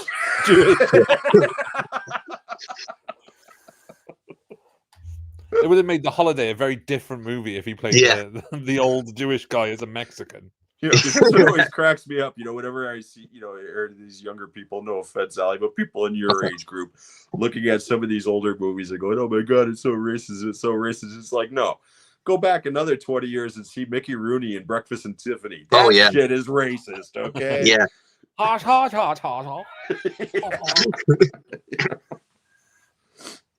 hot. Next up, Denis Villeneuve has announced that he's going to cast an unknown British actor for his 007 film, which will be an origin story for the character. I'm down with that. You know why it's being an origin story? Because there is a video game that is getting released. I think at the end of the year. That is a younger James Bond. It's like in the 90s, there was a cartoon called James Bond Jr., where it was like young James Bond. I think that's the reason why they're doing that now. They're rebooting it, but rebooting it early because it'll join in with the game. Yeah, I don't know. Makes sense. As long as him making a Bond movie is phenomenal enough. I don't think it's a wise idea. If they're going to get someone that is literally completely unknown, has been in either nothing or little to nothing before, they need to have a very good supporting cast. I don't think it'll be someone that's completely unknown. Yeah, because they can't trust however much the budget is on someone who has no prior sort of star power. Like you could say that Daisy Ridley was technically the main star of Star Wars prequels, but she's backed by Adam Driver, who was like, what's the word for it when people like someone beforehand? He was like a character actor, wouldn't he? Before, like he was in you've got Oscar Isaac, but you've got Harrison Ford again in it. So yeah, but you know what? I'm sorry to interrupt, okay, but it doesn't matter who you cast. Okay, in either of those properties, people are going because of the name recognition. They're going to see James Bond. They're not going to see whoever the name is. Okay, there might be some curiosity factor in there, but at the end of the day, it's about the character. And with Star Wars, you could fucking put me in a Star Wars movie, and it's going to make money. You know what I mean? It's just because it's Star Wars. So but you've got to think as well. Daniel Craig wasn't a big name when none of the people that played James Bond were big stars at the time. Even Sean Connery, who had been in things, Wasn't a huge Yeah. star. Wasn't a Roger huge Moore name. was mostly known over here for being on The Saint, a TV show. Yes. You know, Yeah. George Lazenby was a model. He was truly an unknown. He was Timothy Dalton was a character actor at the time, mostly known from shit like Flash Gordon over here. Okay. Yeah. And Daniel Craig, same thing. Arguably, the Larry. biggest star was Pierce Brosnan. And even he wasn't a Remington huge Steele. superstar at the time. But that was because of Remington Steele, wasn't Yeah. it? Absolutely. So, like I said, it don't matter as long as the person that you cast is the right actor. It doesn't matter what their name is, as far as I'm concerned. People are going to go see it. Because I remember there was a lot of people bitching about Daniel Craig when he got cast. He's got blonde hair and blue eyes and this and that and the other. And then Casino Royale came out and blew everybody Everyone away. was just like, what? Yeah. And Casino Royale, to me, is the best James Bond movie of them all. I love that fucking movie. When you said that this new one's going to be like, you know, young James Bond, his origin story, Casino Royale's his origin story, basically, the first 10 minutes of it, you know? Yeah. So, Yeah. but whatever. Like I said, as long as they cast it right, I don't care who they cast. Yeah. To go off topic slightly, has anyone seen The Fourth Protocol? That's an awesome film. Years ago. Years ago. I can't remember much about that. That was at my theater, and I think about 2 people showed up for the whole week. Oh, such a criminally underrated film. Yeah, that's when Michael Caine was putting out like 10 movies a year. Yeah, he was doing a lot. Shit, of that. you not, man. In the 80s, Yeah. he did. He was in a movie every week. Yeah, that's true. Yeah. Next up, Gore Verbinski's new film, Good Luck, Have Fun, Don't Die, which stars Sam Rockwell, has test screened through the roof. Mm-hmm. It's set a January release date, but is apparently a welcome return for Gore Verbinski, who has said the reason it's taken him pretty much, well, it will almost be 10 years by the time it comes out to direct another film, is because everything he's been offered since then has been sequels or IPs or studio stuff that he's had absolutely no interest in. Yeah. So. Yeah, a buddy of mine was over at Fantastic Fest where that movie premiered. Oh, yeah. And he posted immediately saying that it's his best film by far. And it's like, okay, no offense, but it's kind of a low bar. I mean, that guy's got some good I don't know. He's got I like some good movies, but Pirates is good. I like the first Pirates. The first Pirates is the best Pirates movie. A Cure for Wellness is good. Cure for Wellness is underrated as hell.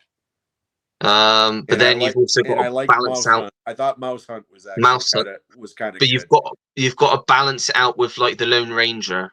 Yeah, and the Mexican I thought was very meh. The best thing about the Mexican is James Gandolfini.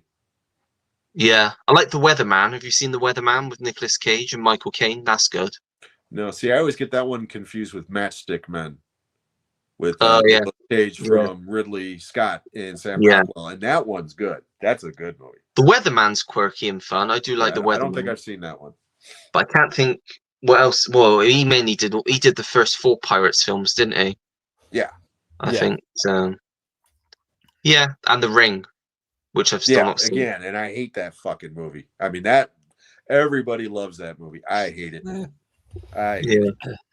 Well, we'll see. Loud Noise scared the movie. That's what that movie's called. Yeah, in my opinion. And he did Rango as well, didn't he? Never saw it. Yeah, which is really good. Yeah, really good Rango. Yeah, never saw it. I'm not saying it's bad. It's just I never saw it. So for me, it has a really good impression of Clint Eastwood in that movie by what's his name? Oh fuck! Who's from Justified, the TV show? Timothy Elephant. Timothy Elephant, yeah, he does an impression of Clint Eastwood in Rango as like Clint Eastwood. It's really good. I like that guy. He's a good actor. Yeah, I do as well. So yeah, could be a good one. I think it comes out end of January, so be one to look out for. I think. I mean, it's like a time travel sort of film as well, and I love Sam Rockwell. So yeah, I think Michael Peña's in it as well. He's great too. So yeah, could be good. Next up, Jennifer Lynch has revealed that her father asked her to direct his script before he died. Do you think that will ever happen, or do you think that she's just going to leave it alone now? Would you like to see it happen? Is a better question. Would you like to see his unproduced script? I think it was called Unrecorded Night. It was going to be Naomi Watts and Laura Dern. I'm not the hugest David Lynch fan. No, me neither. So, you know, I mean, if he wanted that done and she wants to make that film and you know, it's like his last wish, by all means, go ahead and do it. You know, I mean, yeah, I'm sure there's David Lynch fans out there that would love to see it. Yeah, fair enough. I just posted the link just in case anyone wanted to join. And the last topic for the movie news roundup of the week is Terence Stamp's final role will be in Priscilla, Queen of the Desert 2, or whatever it ends up being called. He's clearly filmed it then. It's interesting the way they've done it. He obviously, because of his age at the time, did all of his scenes before they actually shot the film. Because of his age and because of the nature of what went into the role, they managed to capture all of his scenes. Apparently, the director said it's now how they're going to move forward with the film. They don't know quite yet how it's going to work, but they said that they're all determined to make it work in his honor. I think if they do it, I think it could work. It's either going to really work or it's just not. Yeah.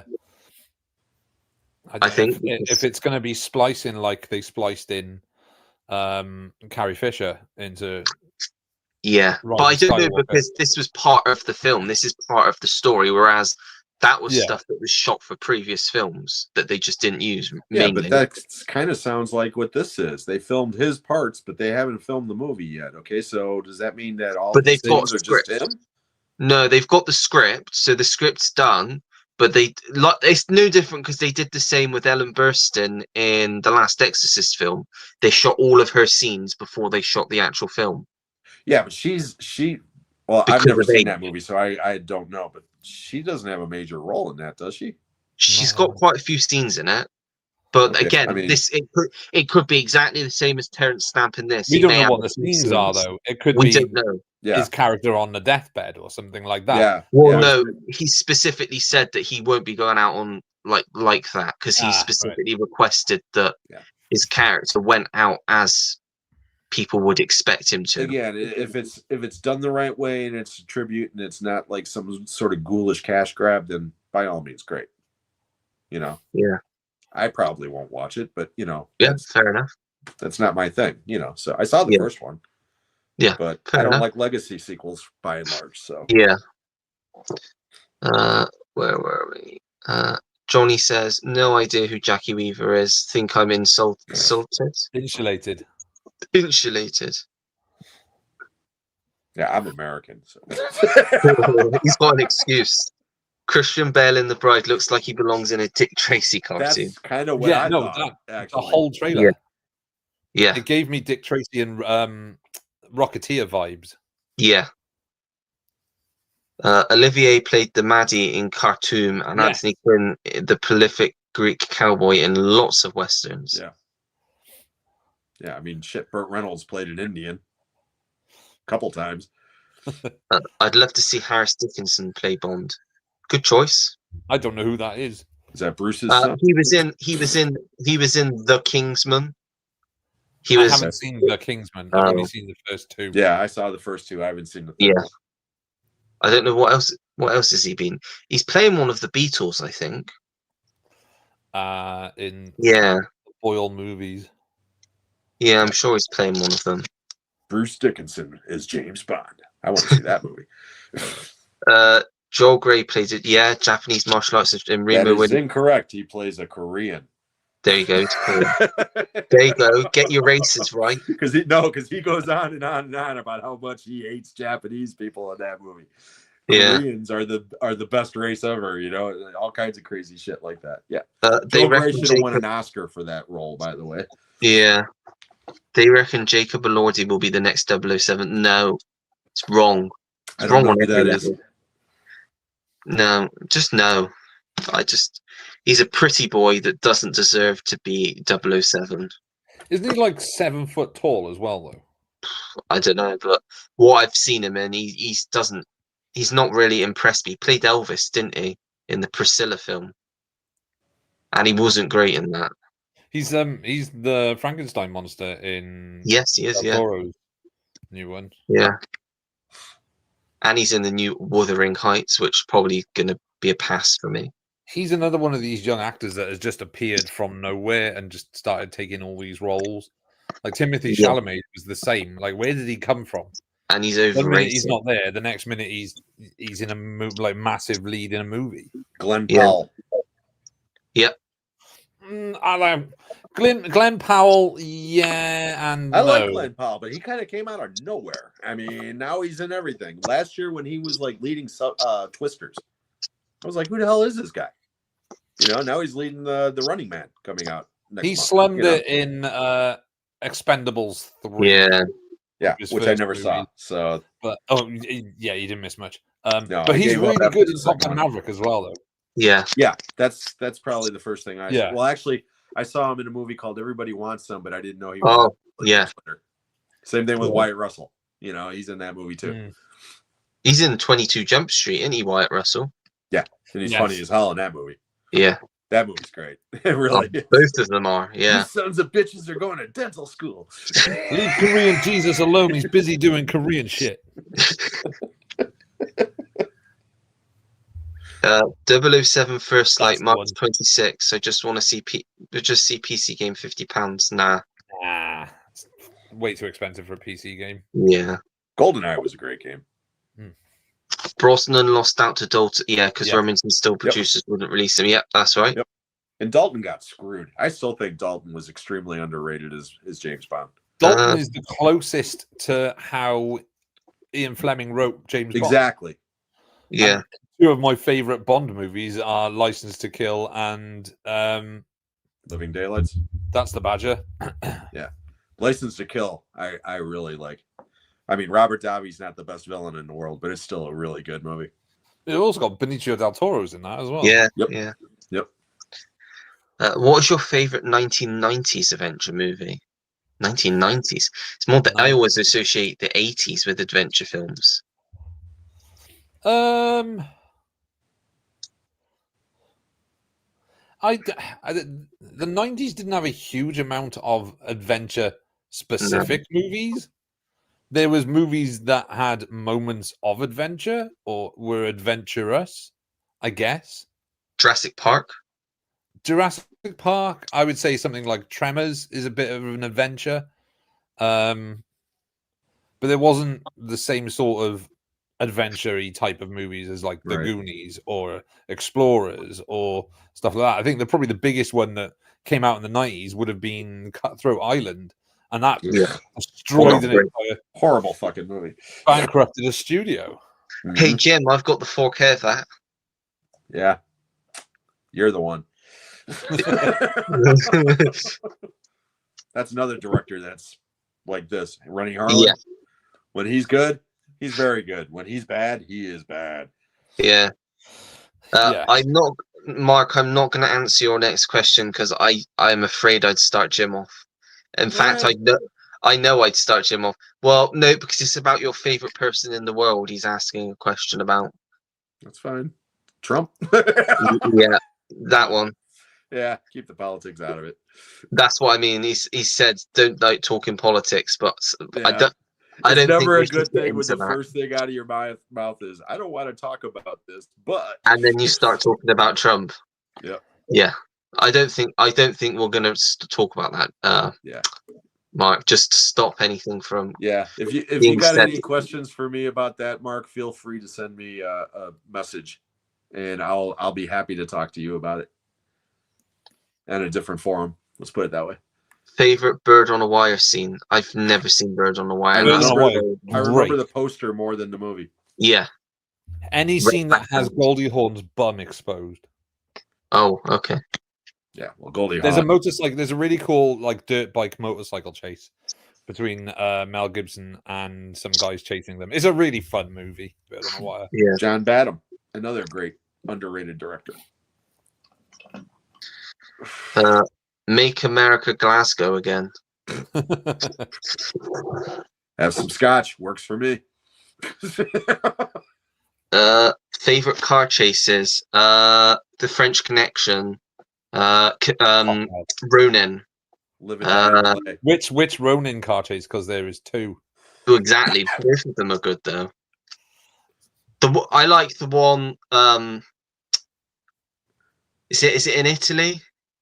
No, it's in Nice. Nice. It's the one at the Nice. start. Well, it's Marseille actually, and then the second one is in like Paris, Nice, Right, Paris. yeah. I've not seen that film for years, but I just watched Fantastic it the other night again. yeah. I love that movie.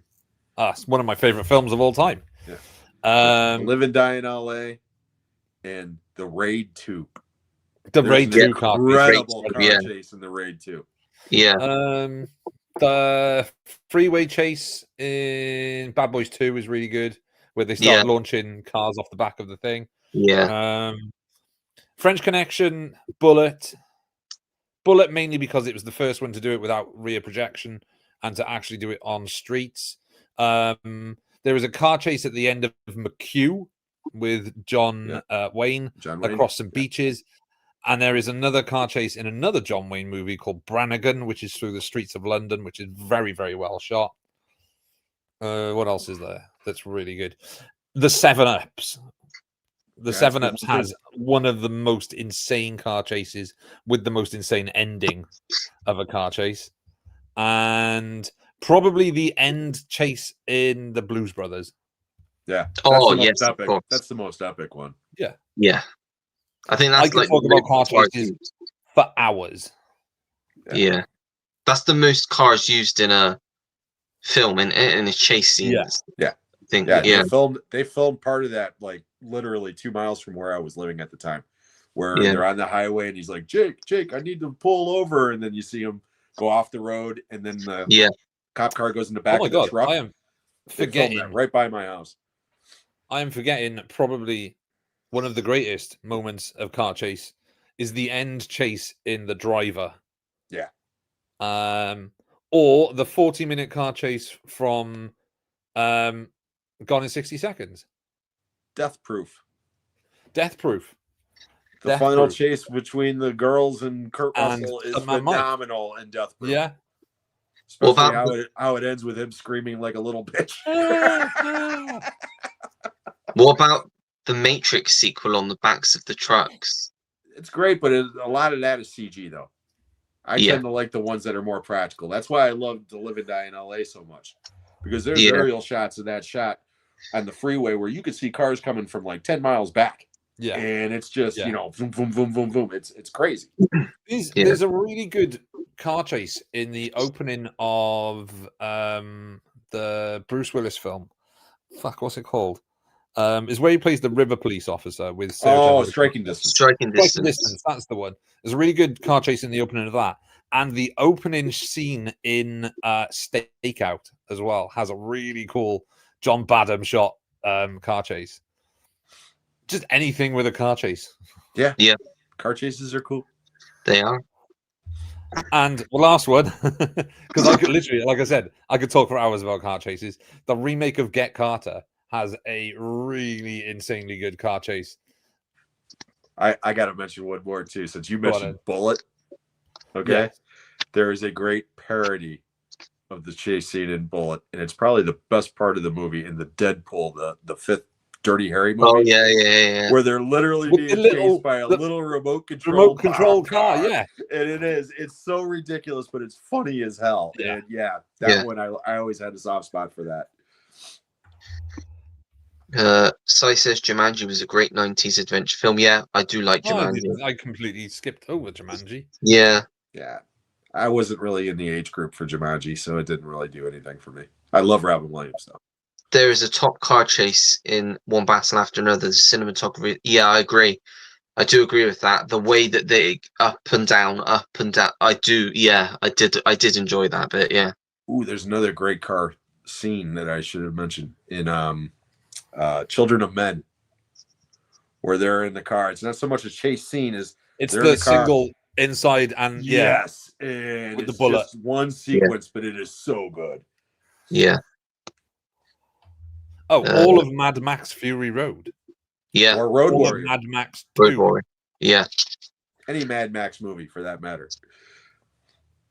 Mark says, "Sorry, guys. No, no, it's all good, no Mark. problem, It's all Mark. good. Yeah, no problem." Favorite car chases: Talking Taxi, the French Johnny one, knows. or Ronin. I was going to say not that Queen Latifah It's on Netflix at the moment. Taxi has really good car chases in it, but Yeah. Taxi 2 has the better car chases. And just any Ronin is just insanely good. Ronin's great. Would you rather be in a Scarface hotel or a hotel of Fifth Element? I don't know, Stacey. Can I have some of what you're having? Excuse me. I'll go with the Fifth Element as long as Chris Tucker's not around. I'd go the opposite. Scarface. in Dallas.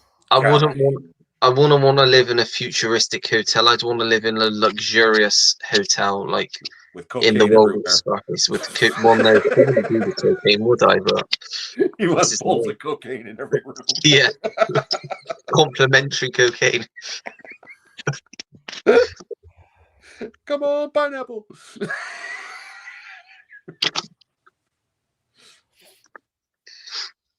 What would you say, Pete? Now,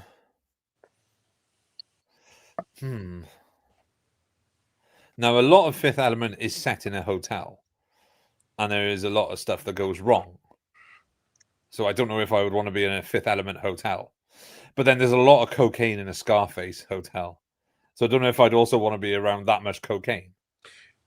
Actually, the hotel in Scarface has got the chainsaw. You don't want to go to that hotel. Oh no, yeah, no. I'll go Fifth Element then. Yeah, I just thought about that. That's the only hotel in Scarface. How about the leg next, eh? You got a yayo? Yeah, bullet car chase, one that we all forgot as well. The Italian Job car chase and the mini. Yeah, definitely.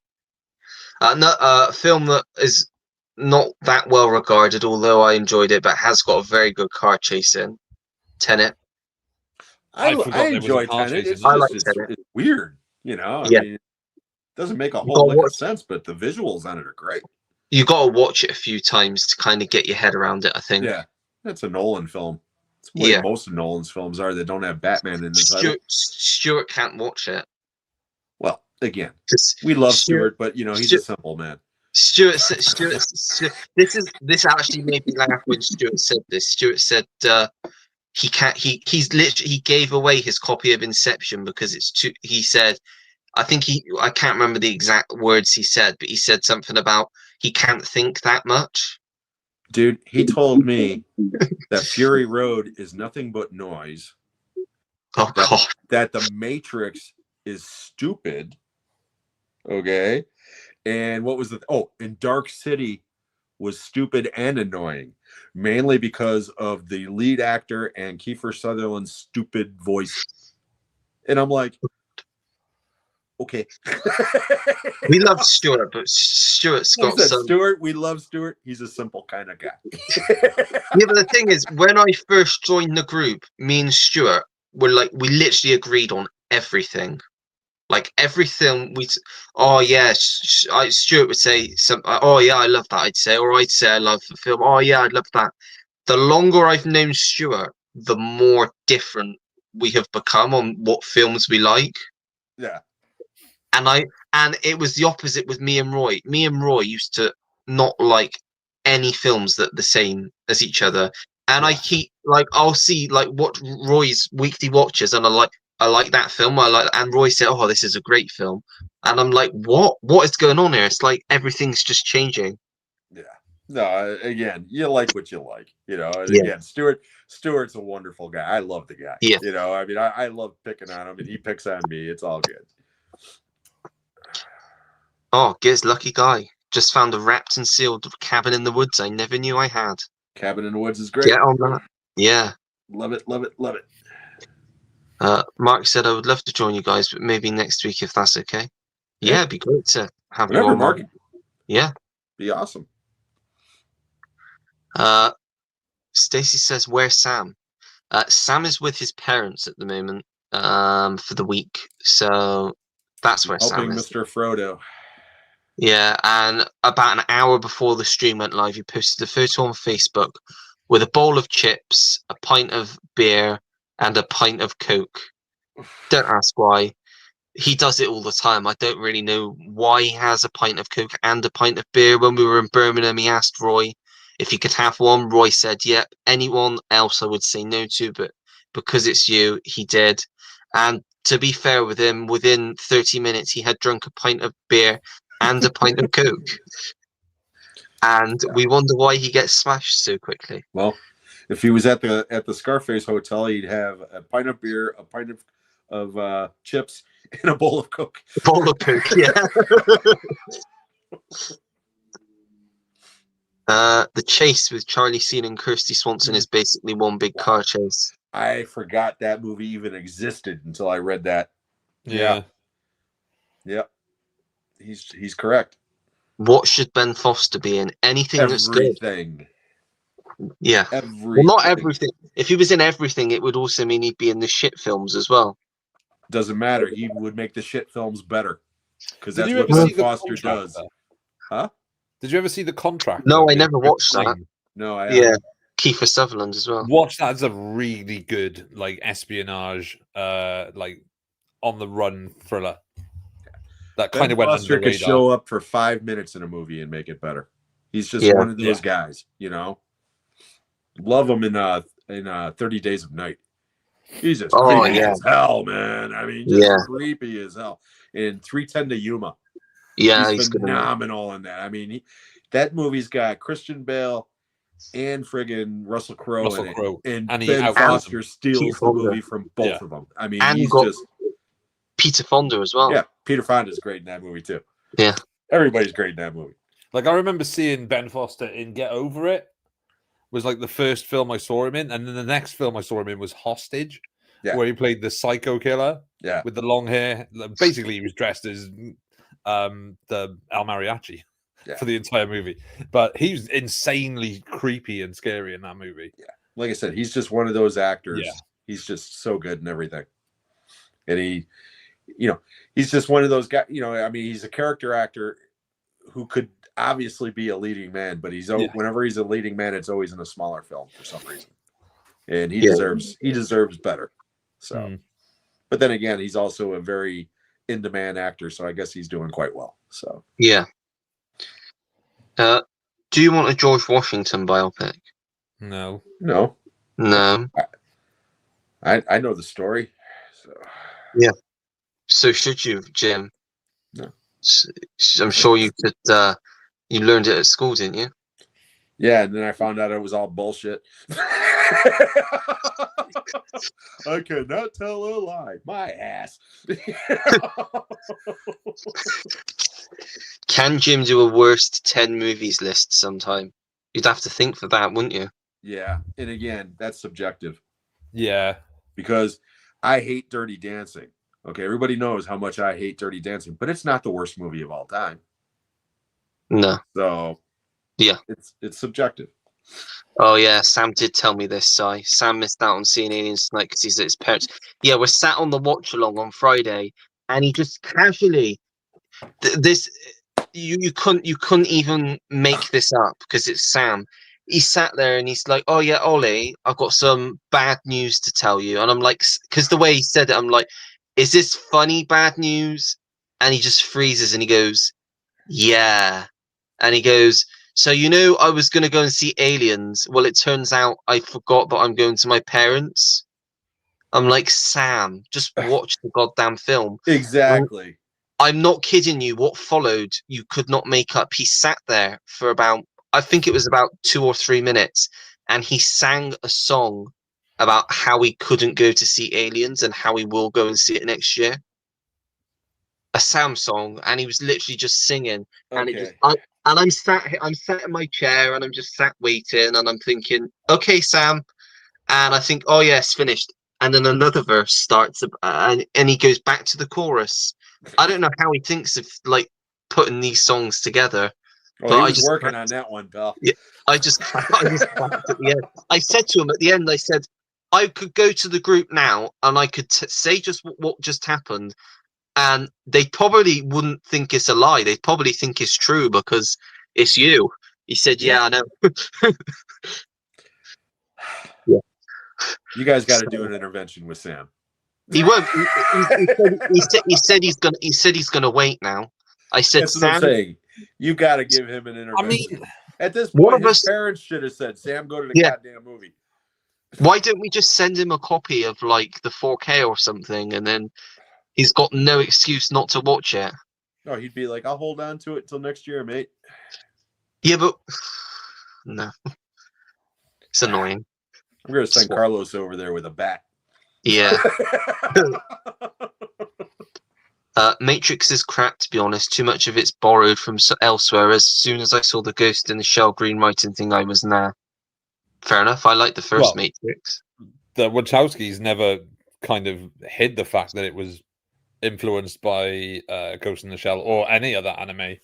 Or any of the other influences from that Yeah. movie. They came right out and They've gone, admitted it. we love this stuff. We put it in a movie. Yeah.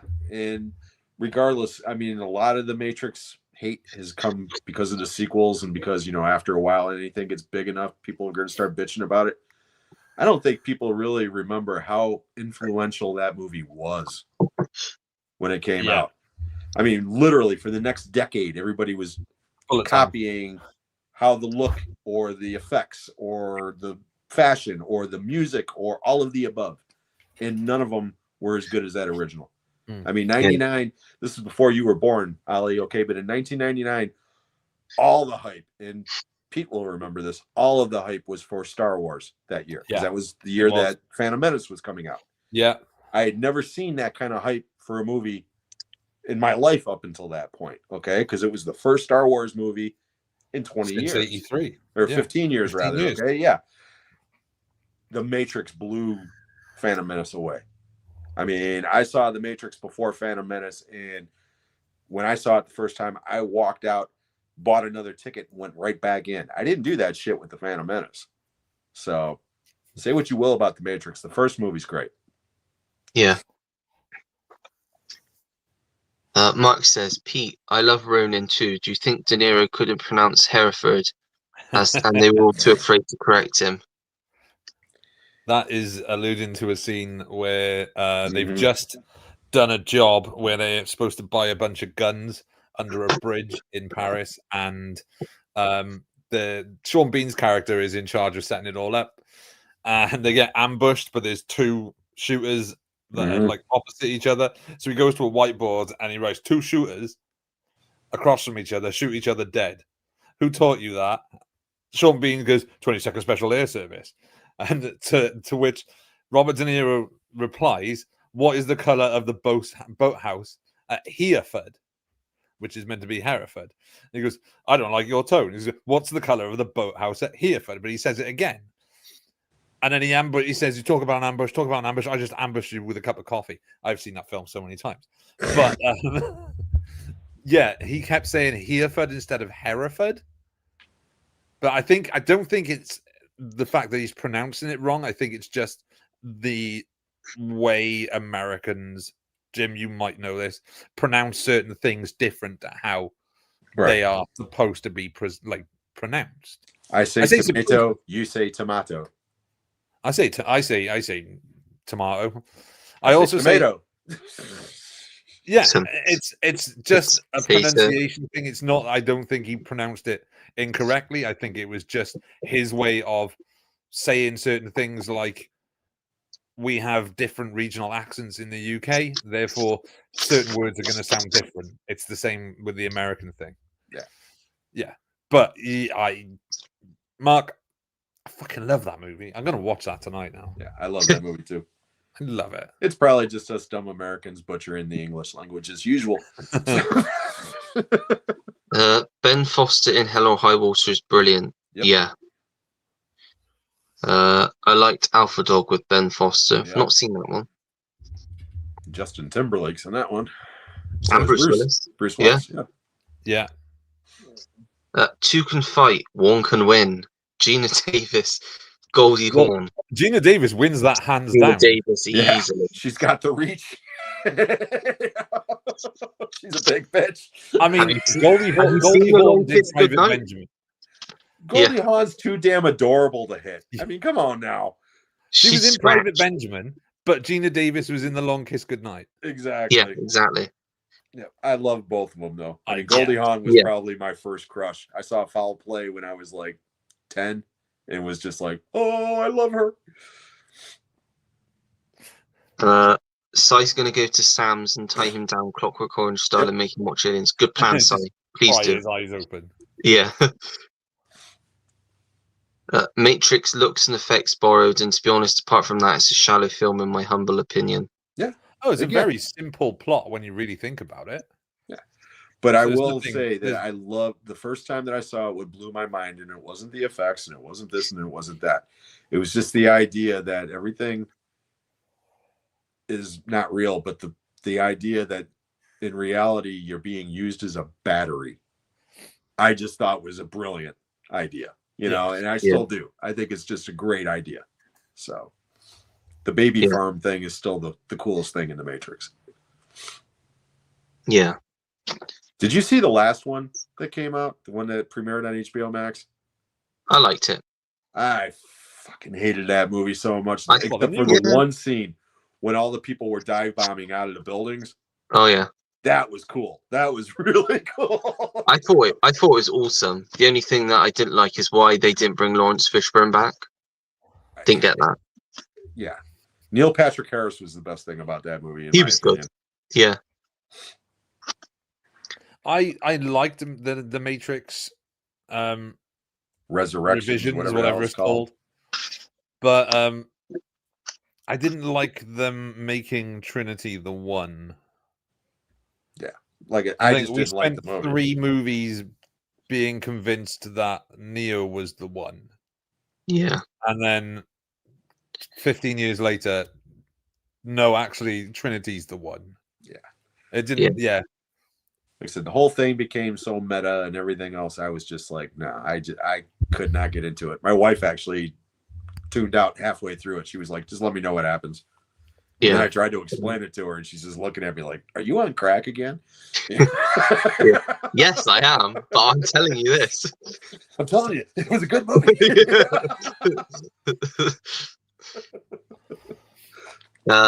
Pete, it's a brilliant movie. Your ally could become your enemy. Loyalty is bought. Betrayal is a way of life. Yep. Running. So- Great movie. Never trust Stellan Skarsgård now. Yeah. And Sean Bean doesn't die in that movie. Sure. Oh, wow. Well, He dies in every other movie. well, Well, kind of, but I mean, you know, not on screen. not in the theatrical release. Oh, okay. I guess But the he gets- Blu-ray I've got is the theatrical release because that's the Yeah. only version I've ever seen. Well, there's a deleted scene. Oh, where he okay, gets a deleted stuck in a scene. van. Okay. Yeah, I don't think Sean Bean was surviving being duping them. Yeah. But yeah, that movie's so cool. Stacy wants to reboot Baron He wants to Munchausen. reboot everything. Yeah. Are you sure you don't work for a studio? I mean, I swear to God. Yeah. But Reboot. isn't Baron Munchausen? Isn't the Terry Gilliam film? Isn't that already a reboot of a German version of it, I don't think or so. a remake? Don't know. Yeah. Yeah, I'm not sure. And again, that's another movie that I didn't connect with, but I haven't seen it in years. So, Same. and I like Terry Gilliam for the most part. So, not all Yeah. of them, but the ones that I do like, I love. I mean, 12 Monkeys is fucking phenomenal. Yeah. I couldn't get into it, but did watch. Just not interested enough to watch the new one. Matrix, yeah. Yeah. Fair enough. Right, we're going to finish off 1986 and then see how much or if we can get into 1988 because I have written a list. So we left off with Blue Velvet last time. So, yeah. The next film is The Name of the Rose. Sean Yeah. Connery. Great movie. Yeah. Yeah. Yeah. Christian Yeah. Slater, F. Murray Abraham, Ron Perlman. Yeah, great movie. The cast, yeah. Needs a proper release over here because I don't think it's on. I didn't think it's we've ever got a one. Blue. Yeah, I don't think we've got one here either. Next up is Crocodile Dundee. I like Crocodile Knife. Dundee. That's a knife. Yes. I've only seen the first one. It's the only one you need. Yeah, Crocodile Dundee 2's okay, but Crocodile Dundee in LA is rubbish. Yeah. Crocodile Dundee's a good movie, but it's one of those movies that it was such a big hit. We had it in my cinema for so long. I never want to see it again. I've seen it so many times. Yeah. And Fair the enough. ending of that movie is absolutely ridiculous. Walking on people's heads in the subway. It's like, yeah, try that shit in New York and see how that'll work for you. I don't care if you got a knife or not. You know, I mean, that would not fly. Next up, we have got Children of a Lesser God. William Hurt, Marley Matlin, who won an Oscar for that. Yeah. It's yeah. Love really story. know. It's all right. Yeah. You'd probably like it, Ollie. Oh, yeah, probably, yeah.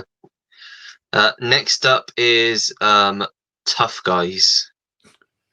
Yeah. Burt Reynolds and... No, that's Burt Lancaster. Burt Lancaster, Kirk Douglas, and Eli Wallach. That's the one I was thinking of. I don't know why I said Burt Reynolds. I was thinking Burt Lancaster. Yep. That movie's fun. Dana Carvey's in that movie too. It's a fun movie. It's about these two old guys that were criminals at one point. Then they decide to do one last job. And Eli Wallach is an old hitman who had a contract from him from 50 years ago, and he's been hunting them ever since. And Eli Wallach steals the movie. He's the best thing about that movie. Yeah. Nice. Next up is The Color of Money. Yep. Scorsese. Yeah. Tom Cruise, Paul Newman. Yep. Good movie. Good sequel, then. Yeah, it is. Forrest Whitaker has an unbilled cameo in that movie, and it's the best scene in the movie. I don't know if you've seen it or not. No, I've not seen it. It's one I've never seen either. Yeah, you don't necessarily have to see The Hustler to understand the movie. You really don't, because I saw it before I saw The Hustler, and yeah, for what it is, it's an enjoyable movie. Tom Cruise is actually really good, and Paul Newman's great as always. It's the first Legacy sequel as well. Yeah, more or less. Yeah. Yeah. And again, that's the one that what's his face? Paul Newman. It looked like he was going to win the Oscar for that, and he did, but he didn't deserve it. Yeah. You know, because again, he's great in it. He should have won it the 5 times he was nominated. For, you know. Yeah. The Verdict alone, he should have won for The Verdict, in my opinion. So, but no, Color of Money's good. If you've never seen it, I think you'd like it. Yeah. Great soundtrack, great music in that movie too. Next up is Deadly Friend. The greatest basketball scene in movie history. Shitty movie. That's a great scene though. You ever seen that, Ollie? No. When you're done here, just go to YouTube, type in the search Deadly Friend basketball scene. Okay? I'm telling you, it's only like a 30-second scene, and I guarantee you will laugh your ass off. It'll be the best thing you've seen all day. Okay, cool. It's classic. It is so good. Next up is Jumpin' Jack Flash. Oh, good film. Underrated Whoopi Goldberg film. and Jonathan Pryce. Yep, underrated film. Good movie. Penny Fun Marshall. movie. Penny Marshall's directorial debut, I believe. Yeah, I'll have to check that one out. Next up is Peggy Sue Got Married. Sorry. I'll be right back. No problem. I know Peggy Sue Got Married. That's Kathleen Turner? Yes. Yes. I don't think I've seen it. No, yeah, I think it's Francis Ford Coppola as well. And Jim Carrey's in it as well. Nicolas Cage, I think, as well. I think Nick Cage is in it. I think is that the one where she time travels? I think so, yeah. For a younger self. Back to high school or something. Yeah. Yeah. That's like a reverse 13 going on 30. Yeah, pretty much, yeah. Next up is That's Life. Have you seen that one?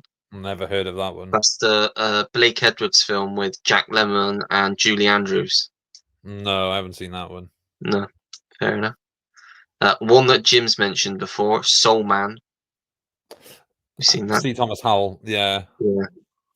That will never get made these days. Is he basically doing? He blacks out blackface for the entire movie. Oh wow, that's nuts.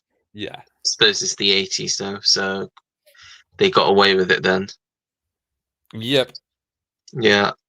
It wasn't even like how Robert Downey Jr. did it, because he did it because his character in Thingy was a method actor, whereas in Soul Man he's just blacking up, and it's very weird. Yeah. It's just not a very good film either, though. So yeah. Next up is The Mission. That's a good film. That's Robert De Niro. Yeah. Has a really good Morricone score in that film. Oh, nice. Yeah. I don't know who directed The Mission, though. It's one of those directors. Yeah, I think it's like one of those Italian directors that I don't know. I've got it, but I have no idea where it is. Let me Google him. The Mission. Oh, it was Roland Joffe. He's not an Italian director; he's an American director. Yeah. Oh. Next up is 52 Pickup. That's a sleazy movie. That's Roy Scheider, but that film was directed by John Frankenheimer, who also did Ronin. Yeah. Yeah, it's a very sleazy 80s movie. Good fun though. Yeah, check that one out. Then we've got Sid and Nancy. Alex Cox directed that. That's Gary Oldman. Yeah. Yeah, I've never seen that one, but it was on someone on the Criterion Closet the other day. Sorry about that. That's all right. I can't remember who it was. Yeah. What movie? Sid and Nancy. Oh, yeah. Decent movie. Gary Oldman's really good in it. Yeah. Don't know how accurate it is, though. My buddy Texas was a huge Sex Pistols fan. Fucking hates that movie. He's like, it's bullshit. You know, so I'm okay, man. So. Next up is Hoosiers. That's a classic. Hoosiers is good. Yeah. It's a classic. Need to watch it. Dennis Hopper plays one of the dads, isn't it? What's that? Is it Dennis Hopper playing one of the? Yeah, he's the dads of the players. He's like really the drunk. abusive. Well, he's not abusive. Yeah. He's just a drunk. Just a drunk. And then basically he starts giving Gene Hackman tips, and Gene Hackman's like, "Hey, you can be my assistant coach, but I need you to be sober." And it's a really good. Dennis Hopper was nominated for that. I've only ever seen that film once. It's never been released in the UK. Yeah, it's a very good movie. Once. Next up is An American Tale. Okay, quick story, because I know you're running low on time. Yeah. The worst hangover I ever had in my life. Good start. Was the night before An American Tale came out. We had it because it opened on Thanksgiving. Okay. I was working at the theater as the manager at that time, and we had it opening day, 4 shows sold out of screaming children. And I had the worst hangover I have ever had in my life. And I'll tell you what, I'm not suicidal. I would have gladly have died at any moment during that. Because to this day, if I even hear the music, somewhere out, I immediately just go into DT. I know it's bad, man. God. I feel like I was in Vietnam. Hey, I've seen some things, man. I've seen some shit. It's a beloved movie. I fucking hate it. So there you go. Fair enough. Love American Tail. Yeah, I think the sequel's better. Yeah. The sequel's better. Five Will Goes West. Yeah. No. I'm a big supporter of Don Bluth movies. Like, Me too. Yeah. But no, drink a fifth of Jack Daniels and then go into work the next day for 8 hours of Fievel and tell me how much you like that fucking movie. in Fievel Goes West, Jimmy Stewart's last film. It was. He played the character Wiley Burp. Yeah. Who was the sheriff of the town. But he also got like Dom DeLuise in it as well. Yeah. Both of those movies are fine. I mean, I'm just shitting on it because again, I was going over, so John Cleese doing the almost exact same role that he played in Silverado, but as a cat. Yep. Yeah, I love both of them. But yeah, I'm a big Don Bluth fan. Next up is The Mosquito Coast. Yep. Good film. Very good. Underrated film. I read that when they were making that, Peter Weir and Harrison Ford, that's when, when they were making that was when Witness came around. Mm-hmm. Yeah.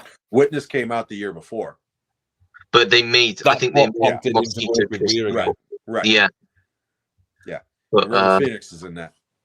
Yeah. And Helen Mirren. Mm-hmm. Yeah. Good movie. Yeah.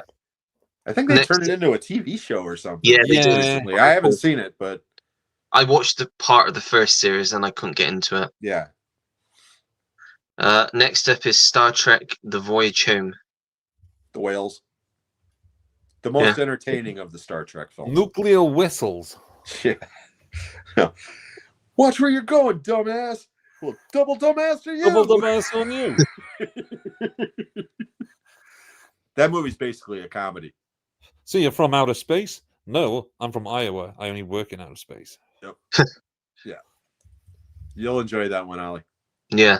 It's the last part of the trilogy that you started. Okay. Yeah. Last up is a cheesy action film that I know Jim will like, and I watched recently because it's got one of your favorite guys in. Crazy Gary Busey? Yeah. Eye of the Tiger. It is Eye of the Tiger. Eye of the Tiger is great. Oh, I love Eye of the Tiger. It's that ending with Yaphet Kotto. And they just stood there and they're just talking to each other. And then the music just comes on and you're like, yeah, this is badass. Yeah. You got it on my shelf behind me. Yeah, I picked up. It's Signal 1 released it. Signal 1. Got it in the sale. Yeah, me too. Yeah, badass film that is. I'll watch Gary Busey in anything, man. I fucking love that guy. I mean, he was nuts in that as well. There's a movie being released finally on Blu-ray here in a couple of weeks called Hider in the House. I've got Hider in the House on DVD. Yeah, check that one out, Ollie. Gary Busey's imagine waking up finding full crazy Gary mode in that Busey movie. Yeah, he's nuts. That was post brain damage, though. So, well, pre-brain damage after his motorcycle accident. Yeah, now he's literally crazy, Gary Busey. Mental. Well, I think he's in prison now, isn't he? No. Is he not gone to prison? He pinched a girl's ass and went to court, and they gave him supervision. So as long as he doesn't pinch any other asses in the next couple of days, he'll be fine. I mean, Even if he would have gotten convicted, they weren't going to throw his ass in jail for that. So I mean, if Martin Cove can bite the arm of a coaster exactly and just be told, just don't do it, you dirty old bugger. Exactly. Then, Boosie pinching an ass ain't gonna be an issue. Yeah. Next up is Heartbreak Ridge. Oh, great movie. Love it. One of Clint Eastwood's best, as far as I'm concerned. Yeah. Have you ever seen that one, Ollie? No, I still need to watch it. Oh, put that one on your list, man. That one is friggin' entertaining. Is for a war film about Grenada. It's like the most entertaining thing ever. It's 90% boot camp. Yeah. Strip off those shirts. No, it's a great movie, dude. It's a great movie. Next up is The Golden Child, which I really like. That is not a great movie. Oh dear. Big Trouble in Little China with Eddie Murphy. Yeah. It's got one great laugh in it though. Can we have the knife? Let him ask. Can I get the knife? Yeah, that part was funny. The rest of that movie is horrible. Yeah, I enjoy it. Charles Dance is great. Oh I yeah, actually really Charles like Dance Charles is Dance. always great. Yeah. Charles Dance is the best thing about that. Oh, Charlotte Lewis too. She's beautiful. I mean, she's a beautiful woman. Yeah. That was one of those movies that, you know, it was so hyped up here in the States at the time. And I saw it opening night on my night off in a theater because it was a Christmas movie where it was like 150 degrees in that theater because it was so packed and so hot. And I just remember being in hell for 2 hours. So maybe I need to watch it again. Yeah. We got 3 left, and then we're going to call it a night because I'm going to try and put some sort of film on. I don't know what yet. Awesome. Next up is Three Amigos. Overrated as hell. Yeah. Again, has one great scene where they're trying to summon the invisible swordsman. And they're going through this thing, and then finally Chevy Chase like shoots like this instead of up in the air, and you just hear ugh, and a thud, and they're like, "You shot the invisible swordsman." I mean, it's so fucking ridiculous, but it's funny as hell. Yeah. Next up is Little Shop of Horrors. Good movie.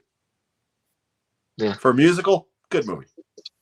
You're both Corman fans, though, aren't you? Yeah, I'm but also it's a Yoda totally fan. different than the Corman film. You'd like it. Yeah. You'd love it, yeah. Ollie. Yeah. You would fucking Rick love Moranis, it. isn't it? Yeah, and he's great. There's Frank Oz as well. Yeah, Yeah. Frank Oz So it's directed it. directed by Yoda or Miss Piggy. Well, Miss Piggy. Yeah. Yeah. But no, Little Shop of Horrors is a good movie. Suddenly And Bill Murray, the scene with Steve Martin and Bill Murray is a classic. It really is. Yeah. Because Bill Murray is doing Jack Nicholson. Part. Yep. Yeah, from the original. Yep. Right. But not as creepy because Nicholson was just creepy. Yeah. Whereas, you know, Bill Murray, it's over the top and it's supposed to be funny, you know, but Nicholson's literally like, yeah, it's creepy, man. Also, that film has some of the best set work. Yeah. Like, the whole film is shot on a soundstage. Yeah. And it just looks insane. It's a really good film. The last film we're going to talk about tonight is Platoon. Saw it 3 days before I shipped off to boot camp. Not exactly a good movie to watch before you go to boot camp. Yeah. And I even asked one of my drill instructors about it. I was like, have you ever seen Platoon? Movie's bullshit. I mean, he got really pissed off about it. And then it was like, after I thought about it, I was like, yeah, he probably didn't like that movie where, you know, the sergeants are getting shot, you know, by their own men. So, yeah. But yeah, Platoon's great. Yeah, definitely. Right, we're going to call it a day there because, like I said, I am going to try and watch. I probably, like last week, I'll only end up watching half an hour of a film before I end up falling asleep, but I'll try something. Someone said in the chat, I think it was Mark, said 52 pickups on Netflix. I don't think it is, but oh shit, I've done it again. What? Did what I did to you. I accidentally bloody banned him. Oh, jeez. Mark? I'm so shit at pressing. It's this thing. It's shit. Well, I know StreamYard, they totally changed everything, and it's... Yeah, I'll have to go in after this and... But yeah, you should be able to click it and get them back. Yeah. But yeah, I think it's on... Is it MGM? Because if it is, it'll be Amazon then. Because Amazon... Canon film originally. In the UK, it was put out by Arrow. So I don't know if they still have the UK rights, whether or not it's on Arrow streaming thing in the UK. But if not, it's probably on MGM Plus. Well, Amazon have all the MGM ones, don't they, as well? Yeah. I'll have a look. If I can't find it, then I'll find something else to watch anyway. See what it's on now. It's on Amazon. Rent or buy. Oh, no, I won't bother with that. I'll find something else. I know they released it on Kino Lorber over here in the States. Because I got the Blu-ray of that. That's a good movie. Yeah. Sleazy. Yeah. John Frankenheimer. I just remember the time that I blocked you and you were completely oblivious. Yeah, you weren't even watching. Standing in line at McDonald's, and it was Roy. Yeah, I was. You should have seen me. You go back and watch that stream now. I did. I went back, and it was funny as hell. chicken. You were panicking, and I wasn't even there at the I was in time. pure panic mode. Yep, I wasn't even there at the time. Like I said, I was standing in line at McDonald's, and Roy's like, "Hey, Ollie's really upset. He's so sorry." And I'm like, "What happened to Ollie?"